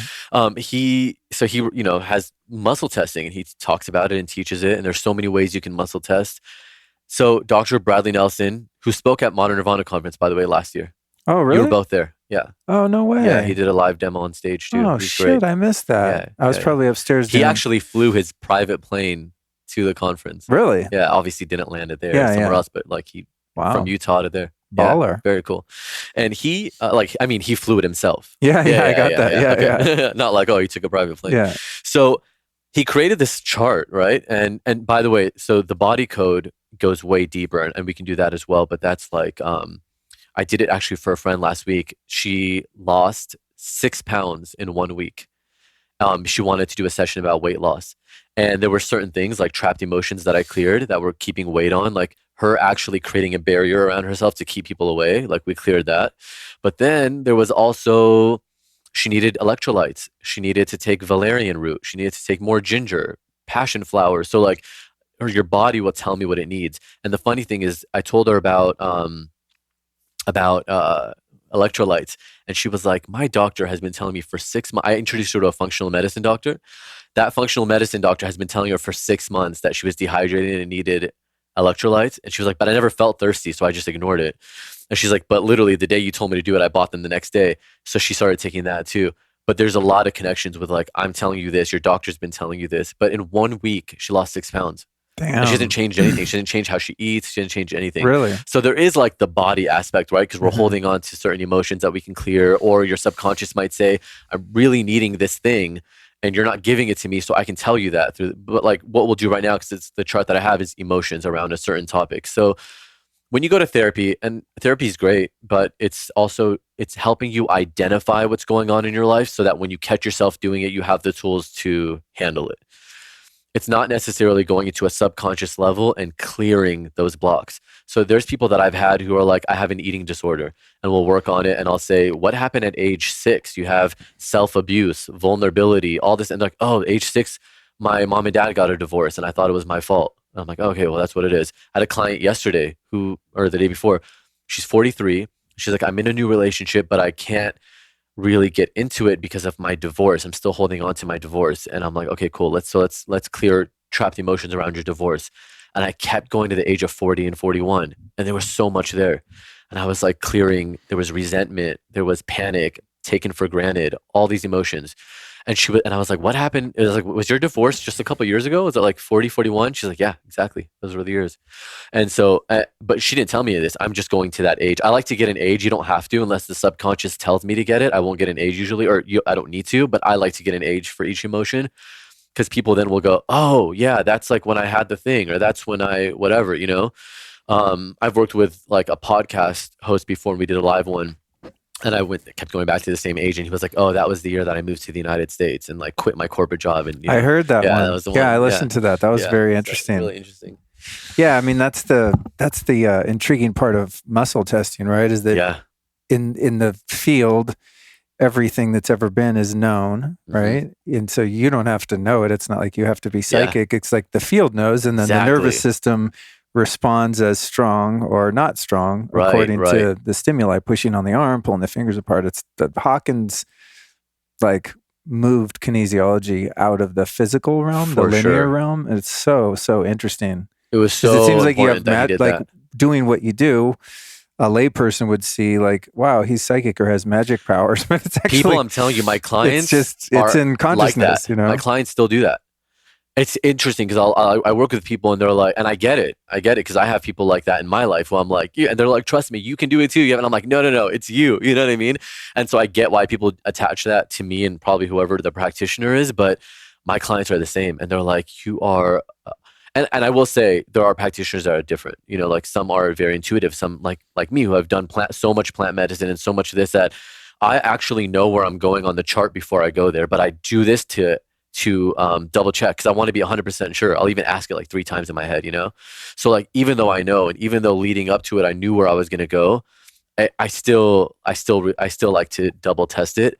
So I think your practitioner does make a huge difference. You know, I had a one friend who did the emotion code. It's an incredible story. Had a, she had a, oh, I don't know, it's kind of personal, but she had a miscarriage, and also that person dumped her like on Christmas Eve, and then got a job next door to her office, literally. So she had to see him every day. Like it was all this Dude. stuff, and I'm like, oh, you poor woman, Brutal. right? And so like I didn't work on her. I sent her to a friend of mine, and he worked on her. He did an energetic everything. And on the third session, they were clearing emotions. And on the third session, she said to her, I cleared a lot around relationships today, so don't be surprised if you start noticing a difference. That day, she conceived her child, and now they're getting married. They already like contractually got married, but they're having like their full on wedding. They've been waiting for the pandemic, but they're getting married. They have their baby. They're living together. Everything changed after her session. Everything, everything. Wow. And Wow. and another friend who worked with us as well. I worked on her personally. She couldn't find a job. She left ABC like a year and a half ago. Could not find a job. Her agent been submitting her. No one's getting back to her. We did a session, and then I scheduled a follow-up session for a week later. And she canceled that session because she got a reporting job with CBS, and they wanted her to start that weekend. 1 week later, and she's been trying for a year and a half and hadn't had any luck. Wow. Or not even luck. There's blocks there. And so we have these experiences in life, and they kind of imprint us physically or energetically, and we're, with our conscious mind, are totally unaware that that's still with us. Like we might think about, oh, you had a divorce or lost a job or car accident or whatever, and you're like, I'm fine, I'm over that. Right, I'm living my best life. Right. Yet, I'm stuck in my career or stuck in a relationship, and we have no idea that there's a connection between that. Yeah, it shows up in different ways. Like I think probably like you and people who are very in tune and spiritual and connected with themselves, they know, and they can feel it. But most people, and even us, like most people, it's there, but you don't realize it's there because what your body does and what your mind does, because it's so genius. Like your mind is so brilliant. It's breathing, and we're not even thinking of it, right? We do all kinds of things in all moments. Like there's probably this little, like this, my body right now is healing this little scratch, like with me completely being unaware of it, And so, we'll have a traumatic event. And when I say traumatic event, it doesn't have to be something big. Like sometimes a traumatic event is literally you were singing in your room and you were 8 years old and it was so loud and your mom said, shut up there. And in your head, oh, when I sing, that's bad. And you could be like the Whitney Houston of music, and singing wise, and never do anything with that because when you were 9 years old, your mom told you to shut up and you took that as singing is bad. Like it could be something so small. That's so funny you mentioned that. Because I have that thing with singing. You do? Yeah. When I was in my 20s, what? I played in bands, and I started when I was probably like 20 years old. Yeah. And I did that for, I don't know, 10, 15 years. Something.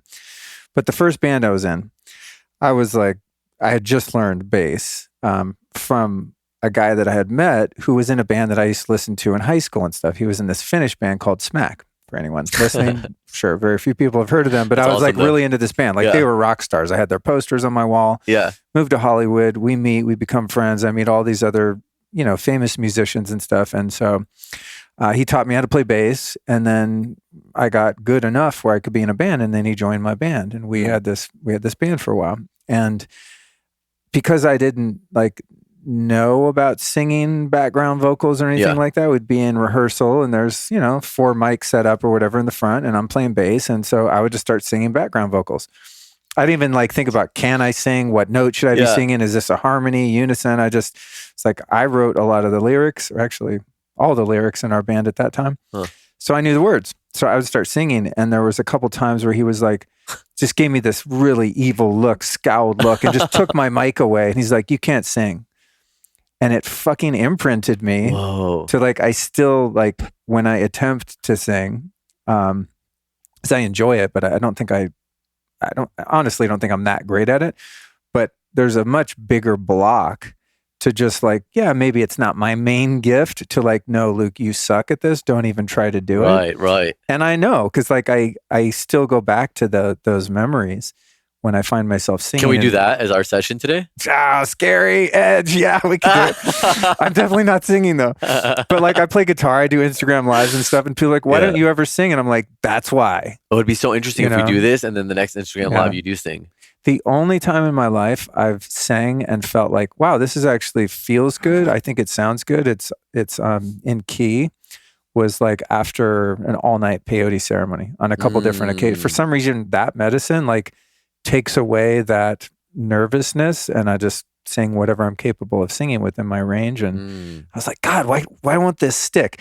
One of two things is happening. Either like the block's going away, or I still am off key, but because I'm on peyote, I think I sound awesome. No, I think it's the fact that you're when you play in a band, there's this known thing, like when everyone's doing coke and stuff, you'll practice a song or record something. I was like, this is brilliant. And then you listen the next day and you're like, that was shit, delete it. But I think it did seriously just, I don't know, it diminished that part of myself that I'm speaking of. That's like, you can't sing, don't do it. You suck at it. Yeah, that should be our session. I would like to do that. God, I was going to come up with something way more superficial and less close we should to do home, that. We should do that. We could do it. That'd be fun. Because I would actually, because it could also be contributing to other parts of your life that you have no idea. Like it's not just the singing. Right. It could be that you're not putting yourself out there. Like, I mean, I feel like you do on these podcasts, but maybe it's on these podcasts you could go another level of vulnerability. Maybe it's something else. Like it could be in your public speaking, whatever it is. Actually, that's really interesting, because when I was feeling in today, like, oh, what would I want to maybe work on? Over the past year since we've lived here, we've been seemingly endlessly renovating this house. I know I've shared with you. It's been a really quite a challenge. It's a quality problem to have, I'll acknowledge, but it's been extremely challenging in a number of ways. One of the main things that's come out of it is it's put me in a very consistent position to have a voice and to advocate for myself and to like bust balls constantly. Just confrontation every day, almost literally. Go to the house, something's wrong. Have to call the guy, do the thing, have to go meet this, just dozens of people that have been doing the work. And so much of it has been wrong, unfortunately, that I'm like, constantly like, oh, I got to drive over to the house and meet the plumber, meet the electrician, meet this person. And it's like, it's so out of my nature to be confrontational. I really, really don't like conflict. Yeah. And, part of it's just being an easygoing, peace-loving guy. And part of it is things from my childhood that made conflict extremely traumatic and scary, and just learned how to just disappear into the wall and avoid pain, But it's interesting that the singing thing actually came up in this conversation because it's kind of from the same thing. It's like that lack of ability to actually just use your voice. It's like a block in here, maybe within the body that's like, preventing me from doing that, which is not to make this all about me, but now it is. It's about you right now. For the sake of demonstration, listeners, please bear with me. Hopefully people benefit from it. But what I've found interesting about that, because I've felt into this a bit, is of all things that I ended up doing as like my purpose-filled career, like I literally just talk. Like that, if someone asks me what I do for a living, I just say I talk. It's like, so I'm using my voice for my vocation, yet it's still like the part of me that feels repressed in so many ways in different situations, such as singing or having to really assert myself and be confrontational with people and like put my foot down. So interesting. Yeah, it is interesting that you use the thing, like your voice is your tool, and that's what we're going to work on. Cool. Sweet. Can we do it? Totally. All yes. Right, I'm willing to be embarrassingly vulnerable.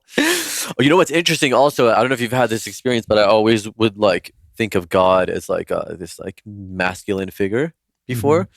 And then with my last few ayahuasca ceremonies, it totally changed to divine mother, divine mother, divine mother. I don't know. I connected with this like feminine energy, this like womb that we're all in kind of thing. And so now before every session when I pray, because I always do a prayer before, I always address it to Divine Mother, and I'm like, Divine Mother, please enter this space and let only healing happen here, nothing else.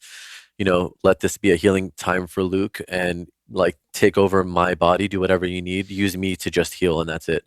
And so that's what I'll be doing right now, kind of quietly for just a sec. That's before you start, and thank you for that intentionality.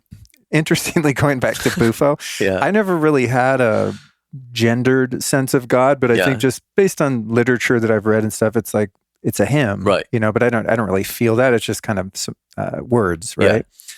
But in those Bufo experiences, it's like it totally nullified any energetics, because it's such a non-dual space that it's not a feminine or masculine energy. It's like the maximum of both at the same time. So true. So I find myself now, like when I have to refer to God or source, it's like I call it an it now, where I used to be like, oh, a him kind of. But anyway. That's actually very interesting. Yeah. I feel like I think that as well.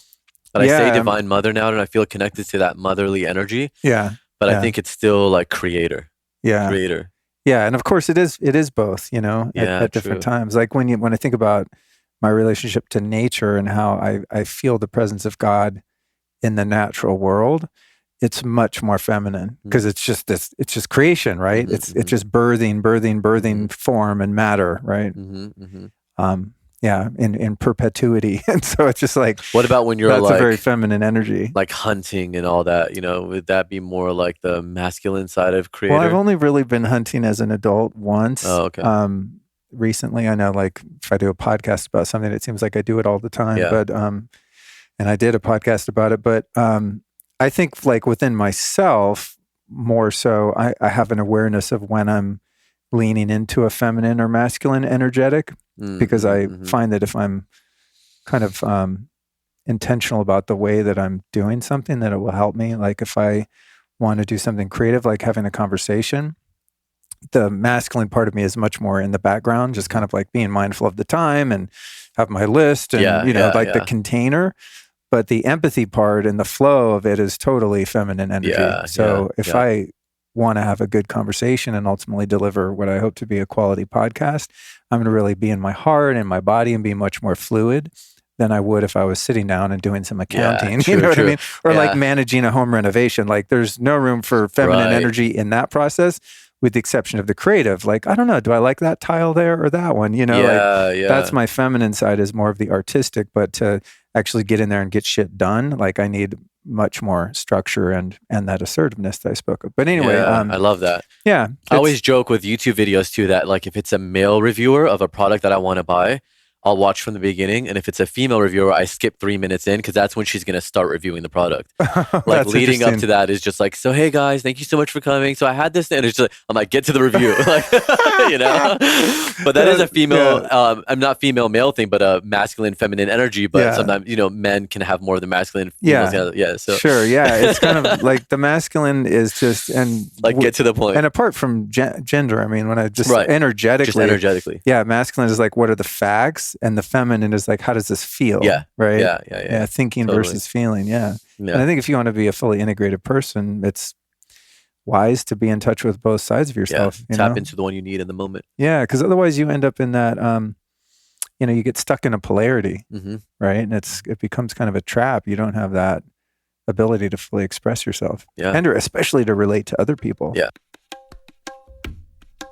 I'm generally a pretty easygoing guy, but I do have one huge pet peeve in the health and wellness industry, which is the fact that people spend so much energy on diet fads while ignoring something that's just as bad as junk food, in my opinion. I'm talking about junk light, blue flickering light to be specific. Blue light, meaning any light that looks white at night, trashes your melatonin levels and thus your sleep. But melatonin does way more than help you sleep. Melatonin is the body's most powerful antioxidant, and it's also your most potent endogenous anti-cancer molecule. And light flicker sucks because it can cause neurological issues like headaches, migraines, and even photosensitive epilepsy. And if you want to know if you've got flicker, you can easily test the flicker of your bulbs by shooting a short slow-motion video. If, when you watch it back, the light flashes on and off, you've got flicker. Not good, but fixable. Lucky for us, our homies over at Blue Blocks made some bulbs that only emit red light. So zero blue, green, yellow, or orange light, just pure red, which is optimal for melatonin production, and their bulbs don't flicker. Additionally, the Lumi sleep bulbs do not run on Wi-Fi or Bluetooth, which means very low EMF readings, if any at all. These bulbs are just badass. They did it right. I use them strategically all over our house, mostly in table lamps, since light source positioning is also important. Think of your nighttime lighting as a campfire, warm light at eye level, not overhead, if possible. This is what we've evolved to do. So if you're ready to ditch your blue light, get over to blueblocks.com/lifestylist and use the coupon code lifestylist to save 15%. That's BLUBLOX.com/lifestylist. And the code is also lifestylist. Okay, so I'll just take a few seconds. Infinite light, please enter into me where you already abide and help me do this healing for Luke. Let whatever healing his subconscious needs come up. Thank you, thank you, thank you. Okay, am I testing for Luke? Yeah. Okay, am I testing for myself? No, I'm testing for Luke. Okay, good. So, are there any trapped emotions we can clear to help Luke use his voice? And are there any blocks in the voice and in singing? Yes. Okay. Is the first one in column A and column B, odd row, even row 2, row 4. Okay. Depression, frustration, indecisiveness, panic. Okay. First one's panic. Taken for granted, panic. Can we get an age for the panic? Yeah. Do you mind saying how old you are? Or, How old I am yeah, now? now? 51. 51. Okay. Yeah. So did the panic occur before the age of 40? Yeah. Before the age of 30? No. After 30? After 35? Yeah. 35, 30. Okay. Age 36. Age 36. Yeah. Panic age 36. Okay. Can we clear it? Yeah. Do we need to know any more? No. Okay. So I just swiped the magnet over my meridian, which is clearing it from you. Okay. Did we clear it? Yeah. Good. Okay. Can we clear more? Column A, column B, odd row, even row. Okay. Row 1, row 3, row 5, row 3. Confusion, defensiveness, grief, self-abuse, stubbornness. Okay. Stubbornness. Can we get an age for the stubbornness? Yeah. Was it before the age of 30? After 30? After 40? Yep. After 50? Before 50? After 45? Before 45? After 40? Yeah. 40, 41, 42. Okay. Stubbornness, age 42. Can we clear it? Yeah. Do we need to know any more? No. If any of these resonate, you can tell me also if anything comes up. It's funny because when we get later in life, I have no sense of time for like how old it's hard for me too. You know? Like if you're like, what happened when you were 5? I'm like, got it. You know, and then wow. after 30 or so, there's no like definite timestamps between 30 and current 51. You know, Okay. Like, do you know about the band when that would have been? That singing moment? Yeah, I do. Because the first one was 36. That would have been. I probably was like winding down the music thing at that point. Mm-hmm. The thing that I spoke about earlier, where I was like, "Shut up, don't sing." That was. And I'll tell my friend Ronnie, if he probably never watches or listens to my podcast, but this is the friend that said it? Yeah, you fucker. Oh, No, we're cool, but yeah, I'm sure he didn't. I probably was off key and he was just, being a good band leader, and maybe, someone could have said it more gently, but no, that period was like 20 through 26 when I was in that particular so that wouldn't have been band. this was 36. Okay, cool. Okay, so we did what was it so far? Stubbornness and panic. Okay, can we clear more? Yeah, column A, column B, odd row, even row. Okay, row 2, row 4. Depression, frustration, indecisiveness, panic, taken for granted. Okay, taken for granted. Do we need to know more? No. Can we get an age? Yeah, before the age of 40? Yeah, before the age of 30? No. Before the age of 35? For the age of 30, after 30, 30, 31, 32. Okay, age 32. Do we need to know any more? No. Can we clear it? Wait, do we need to know more? Can we clear it? Yeah. Okay. So taken for granted. Okay, did we clear it? Yeah. Can we clear more? Column A, column B, odd row, even row. Row 2, row 4, row 6. Pride, shame. Okay, shock, unworthy, worthless, shame. Shame is the next one. Can we get an age? Was it before the age of 30? Yeah, before the age of 20, after 20, after 25, 25, 26, 27, 28. Okay, age 28. Shame, can we clear it? Yeah, do we need to know any more? No. So we'll clear that.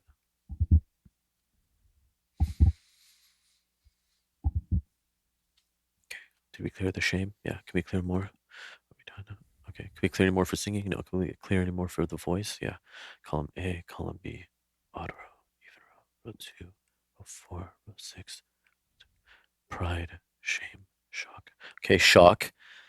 And can we get an age for the shock? Yeah. Was it before the age of 20? No, after 20. After 25?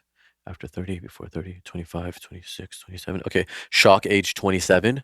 Do we need to know more? No. Can we clear it? Yeah. So we can clear that.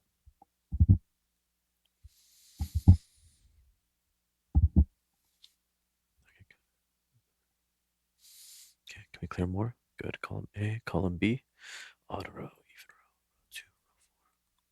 Depression, frustration, indecisiveness. Okay, indecisiveness. And can we get an age? Yeah, before the age of 20, no, after 20, after 30. Okay, after 35, before 35, 30, 31, 32. Okay, age 32. Do we need to know more? No, can we clear it? Okay, so we'll clear that. Indecisiveness at age 32. Did we clear it? Yeah, can we clear more? Can we clear any more? Okay, that's all it's going to let me clear. So that's good. How do you feel? I feel super, super chill. Good. Which is not a lot, by the way. We clear usually like 10 to 12 to 15 in one session. I think we did like 6. I am enlightened. I know. So that would make sense. That's very little. Maybe that's all we needed around your voice. Yeah, and you've done so much healing. Yeah. But how do you feel? Yeah. I feel very relaxed. I actually noticed when you started, like, I didn't even realize I was like holding tension in my shoulders, and I felt like my shoulders kind of drop like that. Uh-huh. Yeah, I was looking out for like when you were going on the ages, trying to like, ooh, is there something there at that point? And I didn't. Nothing came to mind that I was like certain about, like, ooh, 32. Where something had happened. It's funny because well, first of all, I never know anything either. So when people say, like, when I do a session for myself, age 30, whatever, age 20, age 16, I don't remember anything. And it's always like the next day or 2 days later that I'm like, I remember now. So I remember I did a brain scan with Dr. Daniel Amen. I've done this twice, but the first time, he was like, did you ever hit your head right here? And he pointed to like the back of my head. And I was like, no. And he said, never. And I'm like, no. And he's like, okay, because there is trauma there. And I like go to bed that night, and I don't know if it was that night before I went to bed or the next morning when I woke up. I can't remember, but it was like boom, light bulb. I'm like, oh, I was at the gym and I hit my head on the sauna, on the like the metal around the light bulb because it was so foggy in there and I couldn't see, and there was blood. And I actually went to the emergency room and they stapled my head, and it was in that spot. And I still have a little scab there. Or a little scar, whatever it is, right there. And I totally forgot. And sometimes we block out these things. They either don't seem that big or we forget about it. But it's still like the energetic component can still be there. So I mean, totally. Think about all of the things like that happen in your life, and they seem minor, so you don't really log them in your memory. Versus like we have our core wounds, right? 3, 4, 5 things that happen that were super, super brutal that like your conscious mind gets imprinted with. But there's, there's breakups and losing job opportunities and all car accidents. There's all kinds of shit that happens in between that has an impact on us that we don't spend any time thinking about. We just move on. Actually, I wonder if there's because we didn't go to those ages of 20 to 26. I'm going to ask specifically about that event. Okay. So with that event what was his name again? He just said Rane. R-A-N-E. Yeah. Okay. Is there any trapped emotions from that incident with Rane that we can clear? Okay, good. Column A, column B, odd row, even row 2, row 4, row 6. Pride, shame, shock, unworthy, worthless. Okay, worthless is the first one. Can I clear it? Yeah. So I just want to make sure to get that event. So worthless is 1. Okay, can we clear more? Yeah, column A, column B, odd row, even row 2, row 4. Depression, frustration, indecisiveness, panic, taken for granted, inherited. Oh, okay, so this is interesting. This is an inherited emotion. So at conception, you would have inherited one of these emotions that I'm about to find. And because of that is it would have been how you reacted in that situation. Or like if you felt something like, let's say, worthless or whatever this is, it came up in that moment with Rane. So let's see what it was. And when I clear this from you, I'll clear it from whichever parent you got it from. Inherited depression, inherited frustration, inherited indecisiveness, inherited panic. Is this from your dad? Is this from your mom? From your dad? It's from your dad. Does it go back further than him? No. Can we clear it? Okay. So I'll do 10 swipes this time because I'm clearing it from both of you. So at some point in your dad's life, you felt panic and you picked that up at conception in a way like they're doing it to protect you. It's like, I felt panic. I'm going to pass this on to you so that you don't feel it. And so when we clear it, we're clearing it from you and from him, wherever he is, alive or not.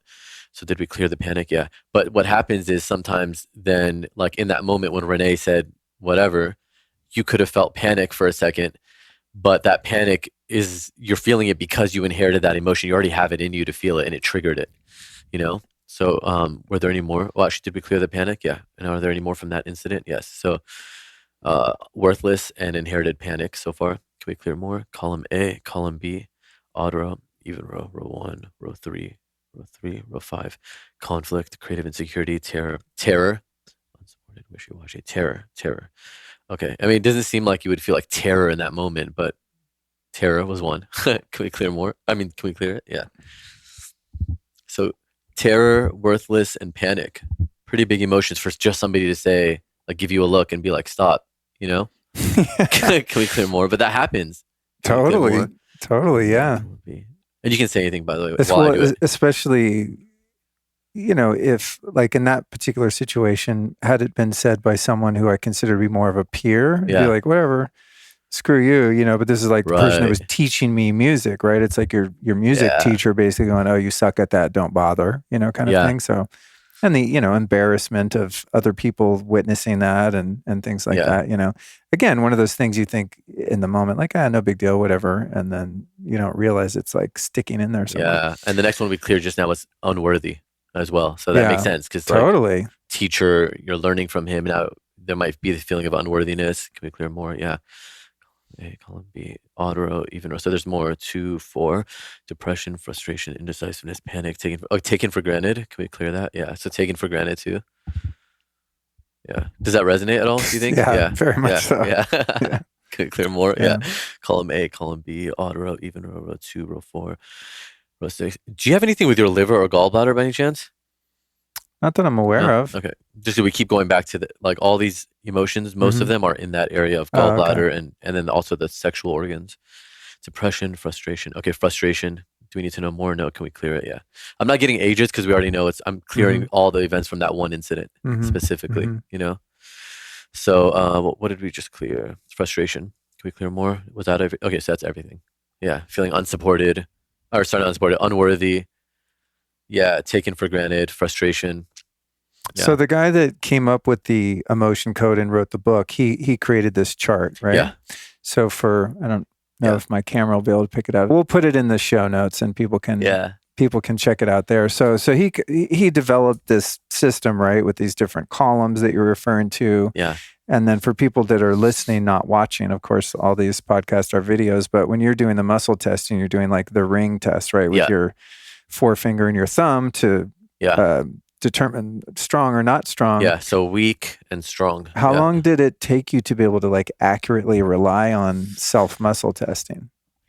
So in the beginning of my journey, it was like, when I was talking about Course in Miracles and all that was like 12 years ago. I was living with somebody who's like multi-millionaire and he's a family member. And he was muscle testing a lot in that moment. And he was muscle testing business decisions. So like every major business deal, decision, contract, muscle test. And I, at the time, was like not really into spirituality. I was like, I'm going to be a journalist. I was in college and I was like, boom, right? Like that was my focus. And little by little, living with him, I would start like practicing because he was a meditator. I mean, like 10 hours a day, 8 hours a day. He was a serious meditator. He's not like that now. He's like incorporated everything into his life and he's still open and all that, but he's not like when I was living with him. That was his life. And so he was muscle testing everything. And I started to believe in it because he would be like, ask me, what color your childhood room was and stuff like that. And he'd be like, I'd be like, is it white, blue, or yellow? And he'd be like, it's blue. And I was like, dang, yeah, you're right. Like he kept getting it right. And I kept trying to trick him for 2 years. And he like never, and that's how stubborn I was. Like, that's how hard-headed. It took me like 2 years to finally be like, all right, fine, it's a thing, And so I started meditating with him. I started muscle testing. So I already kind of knew how to do it, but I didn't really incorporate it into my life. When I started doing the certification for emotion code, um, I would say it took me like a month, so not that long, a month to like really accurately do it without fail. But about 3 to 6 months to I feel like do it and feel so confident about it. Like first I would double check myself so many times, or I would like do that and then I would do the sway test on top of it. Do you know the sway test? Mm-hmm. So like you stand, for people who haven't heard, perfectly straight, and then you ask a question or you say something positive or negative. And if your body sways forward, it's true. If it sways backward, it's not true. So like I would double check it. And then more and more, now I'm just like, A, B, C, D. Okay, got it. It's D. Da-da-da. And I'm so quick with it now, but it's just like practice and doing it over and over and over. I gotta learn. It's Yeah, been it's one of so my powerful. unrealized goals is Oh, to yeah. learn kinesiology, because I'm so into Hawkins' work, and Yeah. I'm just like, it's one of those things. I'm just like, it seems like such an undertaking. It So seems daunting. I never get around to Yeah. starting it. But anytime I'm with someone that can do it, I'm like, I can think of 10 Yeah, things right now that I I know. could really use that for. I would always equated it to, because I didn't either until I got certified. Same, like I would just ask him. I'd literally call my relative and be like, "Can you muscle test this for me?" Because I thought of it as like kombucha. I'm like, I can make kombucha at home, or I can just go to Whole Foods and get it. It's like, do you know what I mean? Like, why learn if I could just hire somebody to do it? Yeah. So, but yeah, no, now it's like my job. So, but I love it so much. So cool. Yeah, I muscle test everything. Kat and Bryant from Modern Nirvana will call me and be like, muscle test, like, should we do it or not? And like sometimes that's literally the deciding factor over big decisions that we make. Yeah. Because we'll all be like, we don't know which way to go. Okay, how about this? Okay, yeah, it says yes, you know? Yeah. Yeah. It's a valuable tool. Yeah. It's definitely worth learning. And thanks for reminding me that it's on my bucket list. Yeah. Maybe not bucket list, because that might be too long. How do these magnets play into? So for those, again, that are just listening, when Frank was making those inquiries, you might have heard this tapping sound. He was rubbing the magnet like over his head. Who figured out? I mean, I guess you mentioned other people have been using magnets to clear energy. Like, how did he incorporate that, or what is that doing? I don't know how he specifically did. I've been using magnets before even this practice. And who was it? Shaman Durek. I was on his podcast the first time about like 2 years ago. And I was like, that was the time that you and I probably had dinner. And I was like telling everybody about this thing, because I'm like, you got to try it. It's incredible. It changed my life. Like, honestly, I would equate it to ayahuasca, and people who have done my sessions who have also worked with ayahuasca. As far as the experience is not the same, but like what happens in your life after is very similar, because you're just clearing these traumas. Out of all of the incredible healing tools and gadgets I have around the house, there aren't many that I use every day. One brand that consistently makes it into my routine is Higher Dose. I usually start my day on their large infrared PEMF mat, which combines the powerful technology of infrared heat with PEMF for an incredible recharging experience. PEMF, if you don't know, stands for Pulsed Electromagnetic Field, and it works by sending electromagnetic waves through your body at different frequencies to help your body's own recovery process. It's relaxing while energizing at the same time, which is incredible. So I use the smaller mat here in the studio since it fits comfortably in an office chair or on the sofa, and the regular size mat for meditating or napping. You can also do yoga on the big one if you were so inclined. And I'm also a long-time infrared sauna user, but they can be both bulky and expensive. So if you don't have the budget or the room for a full-size sauna, the Higher Dose sauna blanket is a game changer. It's portable and super easy to use and store when you're not using it. You just turn it on, put on some cotton clothing, wrap yourself up like a burrito, and sweat like crazy. The sauna blanket's got an amethyst layer to deepen the benefits of infrared, a tourmaline layer that generates negative ions, a charcoal layer to bind any pollutants that come out of your body, and a clay layer, which is balancing for the heat. So this is really cool stuff, and you can snatch yourself your very own infrared sauna blanket or PEMF mat at higherdose.com today. And if you use my exclusive promo code Luke15 at checkout, you'll save 15% off. That's higherdose.com, DOSE, and the promo code again is Luke15. And so I don't know how he did it, but when I talked to Shaman Durek about it, he's like, oh yeah, when we're clearing emotions in or energy in shamanism, in his practice, we use magnets. So I think that So the magnet interesting. is a thing that, to do it. And again, I went to this healer, this curandera in Mexico, and she was using magnets. So she would identify what was going on in the body, and then she would literally she would clear it with a magnet and then leave the magnet on your body wherever it needed to do that. So she was describing it to me in the very little Spanish that I know as like the whole universe is run on this magnetic energy. Everything is magnetic.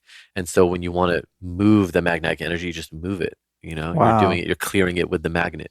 So dope. Yeah, it's so awesome because it I'm, seems so simple and trivial, yeah, but you should see the messages I get. It's insane. I It's bet. Well, insane. if you think about like PEMF, right? Yeah. Like, Oh, love. like you put some pulsed magnetic field on your body and it does all Yeah. kinds of crazy It's my stuff, favorite biohack by It far. is? That and red light. Yeah. So, in closing, tell us about, for those that didn't hear me talking about it and stuff, Yeah. Modern Nirvana, like these conferences. I know you've got one that'll be Yeah. kind of at some point in this year of 2022. So, you're doing this with your friend Bryant and Yeah. with Kat Graham, who was on the show before the last event. So, Yeah. some people will be familiar with her. What is that event and where do you guys see this going? Because now it's not only an event, but it's a brand, right? You've got a YouTube Yeah. channel and you guys are making this thing that you described earlier. Yeah, we have a as, publishing deal now with Chronicle oh, Books. oh, So right. probably That's what Allison's book's on. no way. Yeah. Oh, nice. Are you Mhm. serious? Yeah, it's Oh, Chronicle. there Yeah. must be some kind of synergy then. We should do something. Yeah. But yeah, it's with Chronicle. It's an Oracle deck. Cool. And it'll be our first one. It comes out in October, so it'll be the first time that we have like our product at our conference. Oh, And I nice. think it'll be the first time we're selling it too. The Oracle deck is at our conference. And so yeah, it started with Kat doing a show with Deepak Chopra, and they had a show together called the Consciousness Collective, and there was eight episodes, I believe, 8 or 12, and one of the episodes was all me and Deepak, and he was a different person featured in every episode, and ours was the future of consciousness, sort of like the youth spearheading his work and like taking on that torch, right?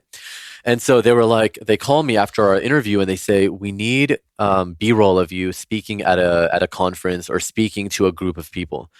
And they said like leading a meditation or something. And I was like, okay, but I didn't have any like recent stuff that was good quality that I liked. So Bryant was at my house. We're sitting on my couch and I was like, hey, we have to get this B-roll to them and they want it in like 2 weeks.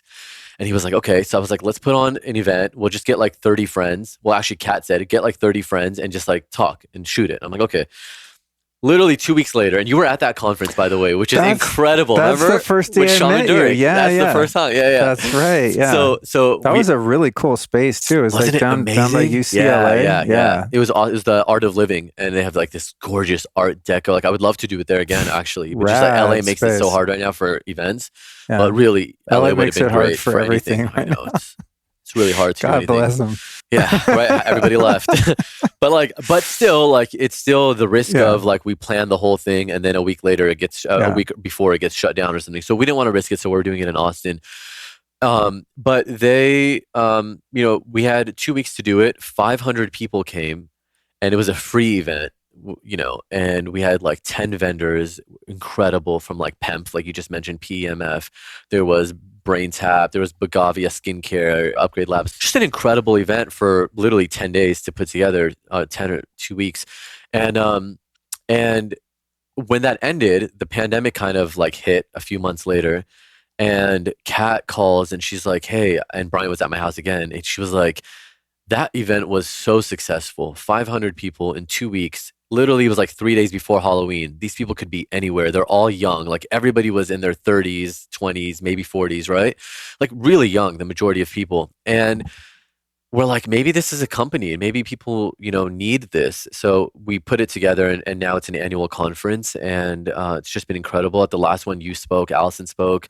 We had Deepak Chopra. We gave him the Modern Nirvana Consciousness Award, and Dave Asprey had, of Bulletproof Coffee was our keynote speaker, and it was a great event. And we want to do it again. We want to do it every year, and maybe have different incredible speakers. We're looking at like someone like Jessica Alba this year for the Honest Company, and really revolutionizing products in the mainstream stores for kids. And like, from what she created, there was so much other beauty brands that started to want to go more holistic and natural. And then maybe like a Tony Robbins or a Malala Yousafzai, like we all like now throw out these names of like who inspires you and who do you want to see honored. And incredible vendors. Like wow, I always think I know everything and I've like learned everything and I know every biohack, and then somebody will reach out and be like, hey, we'd love to be at your conference, and it's this cool device like Happy, which I know you Yeah. know about. I Yeah. didn't know anything about it Yeah. until they were at our conference, and I'm like, whoa, this thing is incredible. Like there's always new things that I'm introduced to from our conference and getting to curate it. Like Like Leela. Leela is For our thanks to you. Can I Leela tell you a Quantum. story? It's funny. We're both. When you were doing the reading, I was like, "Oh, Yeah, this is funny." We're like Bopsy twins with our little totally. Leela Quantum capsules I here. had to represent where because I knew you probably would be. But I love you, these. by the way, are a big part of me having this, and they're the sponsors for our conference this year. So we're really So excited cool. because they changed me, Kat, and Brian's life. And Kat is such a skeptic of everything I bring to her, and I can't tell you how it works to the point where Kat, I delivered a Leela block to her, and she was on her way out of the country. I can't remember where, South America maybe.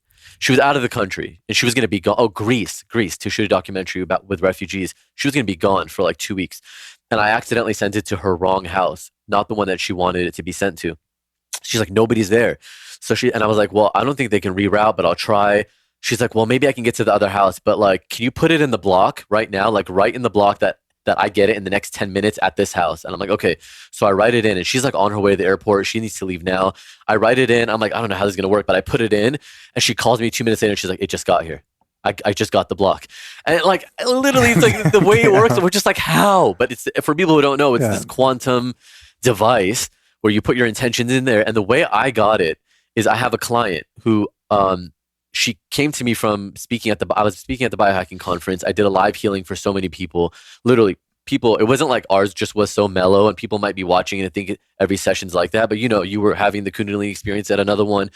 People on stage were bawling their eyes out. They were like, I mean, I was going to ages that they were like, that's the year this happened or whatever. And it was exactly what they were there to clear. And they were just in tears on stage.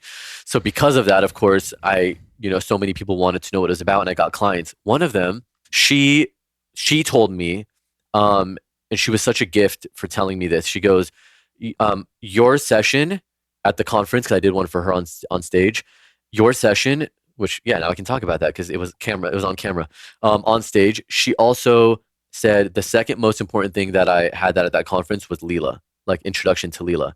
And she's like, and I said, what is that? Because I didn't have a chance to explore at the conference, like barely, because I was just doing sessions the whole time. So I was like, what's Leela? And she goes, instead of telling you about it, let me put your picture in it. Send me some of your DNA. So I literally sent her some of my hair, and she put it on my picture and put it in the block. Luke, I tell you, I had to call her and ask her to take it out within 2 days because it was too intense. I couldn't sleep at night. Really? And I literally did not, I was like rolling my eyes. I'm like you, where I'm a skeptic at everything, even though I've experienced I mean, I literally traveled the world and saw blind people see, you know what I mean? Like, I've seen everything. I went to Germany. There was a girl who she put a key like this, and she would go like this, and it would just start spinning in her hand. Like, I've seen everything. Wow. And I still am so skeptical and think everybody's trying to BS me in some way, right? So I'm like, yeah, put my photo in there, whatever.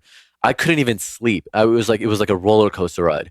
And so one thing that happened is I had friends visiting from England, and I flew to California to take them to Disneyland. So I take them to Disneyland on the drive there, and my picture is still in the block at this point. I have this dream in general in life that in the next 3 to 5 years, I'm going to buy a castle in France and I'm going to renovate it. And I'm just going to spend my life renovating it. And that'll be my new YouTube Be channel. careful what you wish for as a renovator. I know, No. I know. Well, that's why when you were talking, I was like, God. I don't know. Maybe. And no, dealing with Europeans is worse. Trust me. They'll just be like, I'm out of the office for the next 3 months to like deal with it, you know? And so, but whatever, it's a dream that I have. And I really want to buy this 20 bedroom castle in France and just renovate it and have retreats there and stuff like that.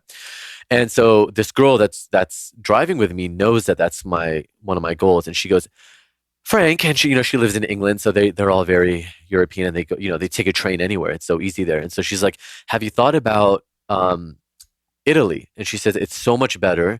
It's easier. The laws are easier. It's just like the cultural, it's more similar to like I'm Mediterranean. So like for me, it's just more similar in culture to be at an Italian place than a French place. And so she's like trying to convince me now to move the whole dream to Italy. As we're having that conversation, I get a text from a friend in Malibu who I met actually in an ayahuasca ceremony. And she goes, we just got our European citizenship. We're buying a chateau in Italy. Let's rendezvous there. literally as I'm having this conversation. Why would that happen? Wow. Why would that happen? So immediately I'm like, oh my God, freaking Luke. Like, because you had just that morning also posted a picture of yourself holding it. And so I'm like, I need to talk to him about this. I get to my Instagram to talk to you about it. Like I was gonna send you a message about it. And I have a message from Leela asking me if I want a quantum thing, a block, an infinity block.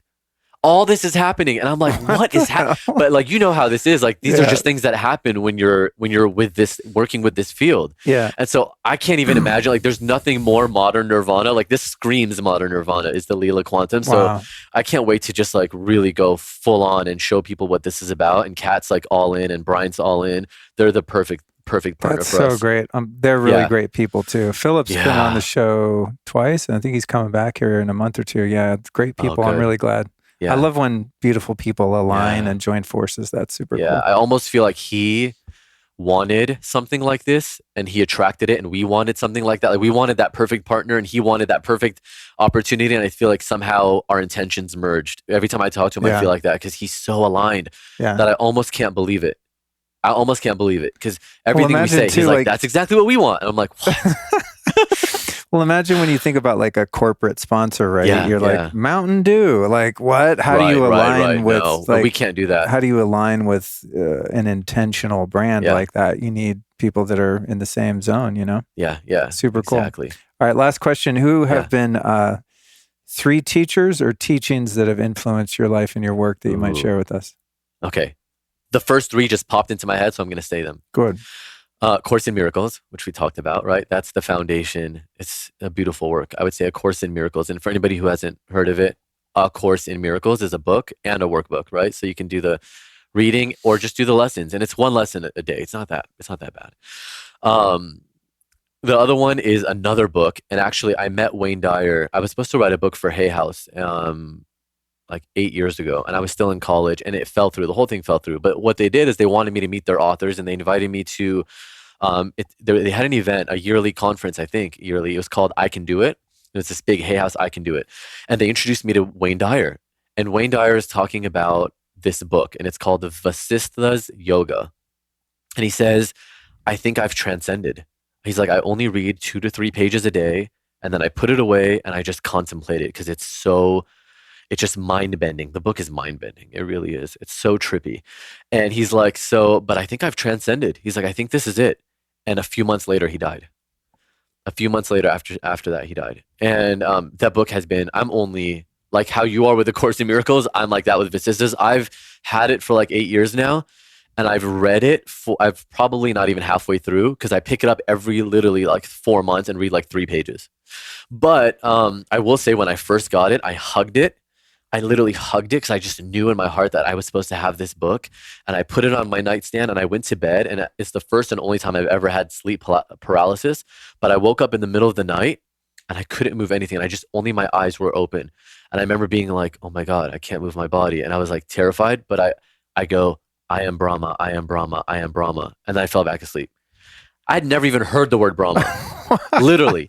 And as I start reading the book the next day, I was like on the first chapter. One of the lessons, it was like a dad or a king or something. He's talking to his 3 sons, and he says, "If you contemplate nothing else, contemplate I am Brahma." Wow. I mean, it's so powerful. But I knew That's I was supposed to have crazy. that book, and it's still to this day has never left my nightstand. If I travel, I take it. It's on my nightstand. So that's the second, and then the third would be this man named Dr. Pankaj Naram, who died in 2020. He was an incredible teacher, and he was on my YouTube channel. I made a couple of videos with him. They had millions of views, and he was this holistic Ayurvedic doctor he would take your pulse and he would tell you everything that's going on in your body. He literally would be like, oh yeah, your lung, blah, blah, blah. You have one time it was something so small. Like he would tell me, he's like, you have a something disc, whatever it's called when the disc is a little off on your spine. And he was like, and it's disc D5 or whatever. Like he told me which one it was for my pulse. And I got an x-ray and he was right. Wow. And I showed it in the video. Like it was like literally a slip disc. And it was like the one that he said it was. And so, I mean, he was incredible, but he was actually a teacher or a healer for Mother Teresa, Nelson Mandela, the Dalai Lama, like incredible people. He has Wow. videos and pictures with them doing pulse healing on them. He's incredible, and he would literally sometimes I'd be afraid of like something I was going through, and I'd call him in India, and from my voice, he would tell me whether I had that diagnosis or not. And he'd be like, no, you're fine. He'd be like, it's just this. Take some ghee, put some nutmeg, rub it in your on your nostrils, and you'll be fine. Like he was like that. It was incredible. Wow. And he's come to me in ayahuasca ceremony. He's come to me before and said, tell my son this, like give him this message for me. And I would call his son in India and say, hey, your dad wants you to know so and so. And he'd be like, thank you so much for this.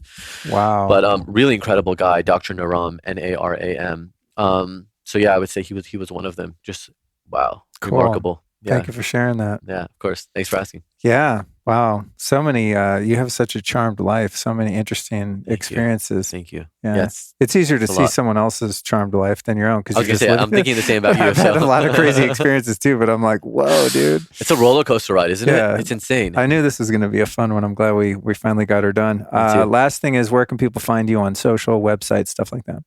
Yeah. Website's probably easy. It's frankelaridi.com. So Frank, ELARIDI.com. And that's where people book sessions too. Oh, cool. If they want to do a healing. Cool. So And someone then- can do this remotely with you. The Oh emotion yeah. coach Most of my stuff? clients are remote. Cool. Yeah. Most of them are like Zoom sessions. Yeah.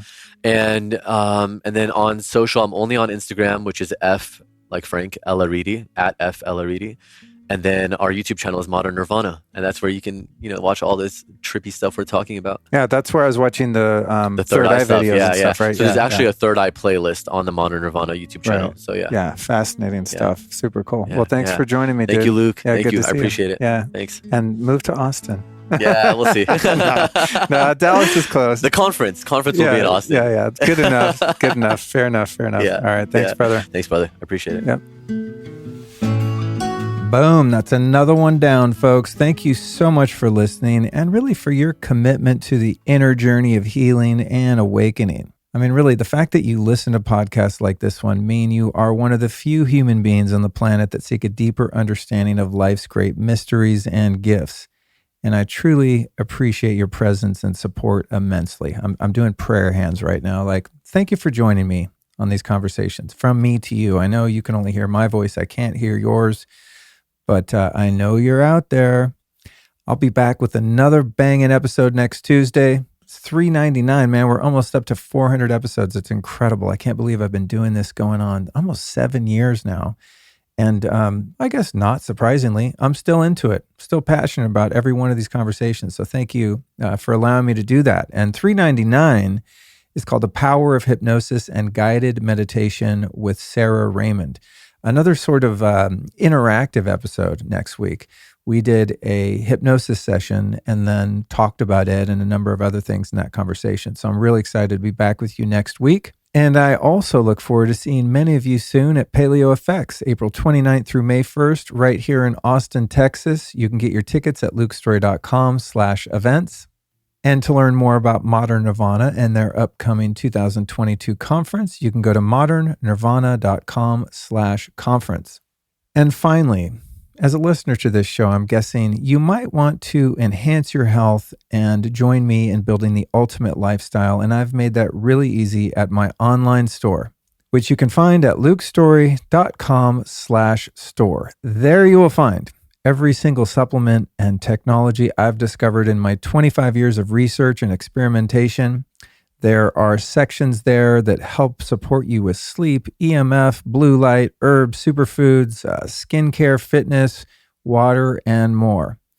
By shopping at my store, let me tell you something. You're not only going to save time in researching the best products for yourself, but also in many cases save money with exclusive discounts offered there. So again, you can find my store at lukestory.com/store. It's also a great way to support the podcast and all of our sponsors and all of my brand partners. But more than anything, I think it's just a way for you not to spend hours online trying to figure out the best stuff. I already did it, at least according to my level of understanding.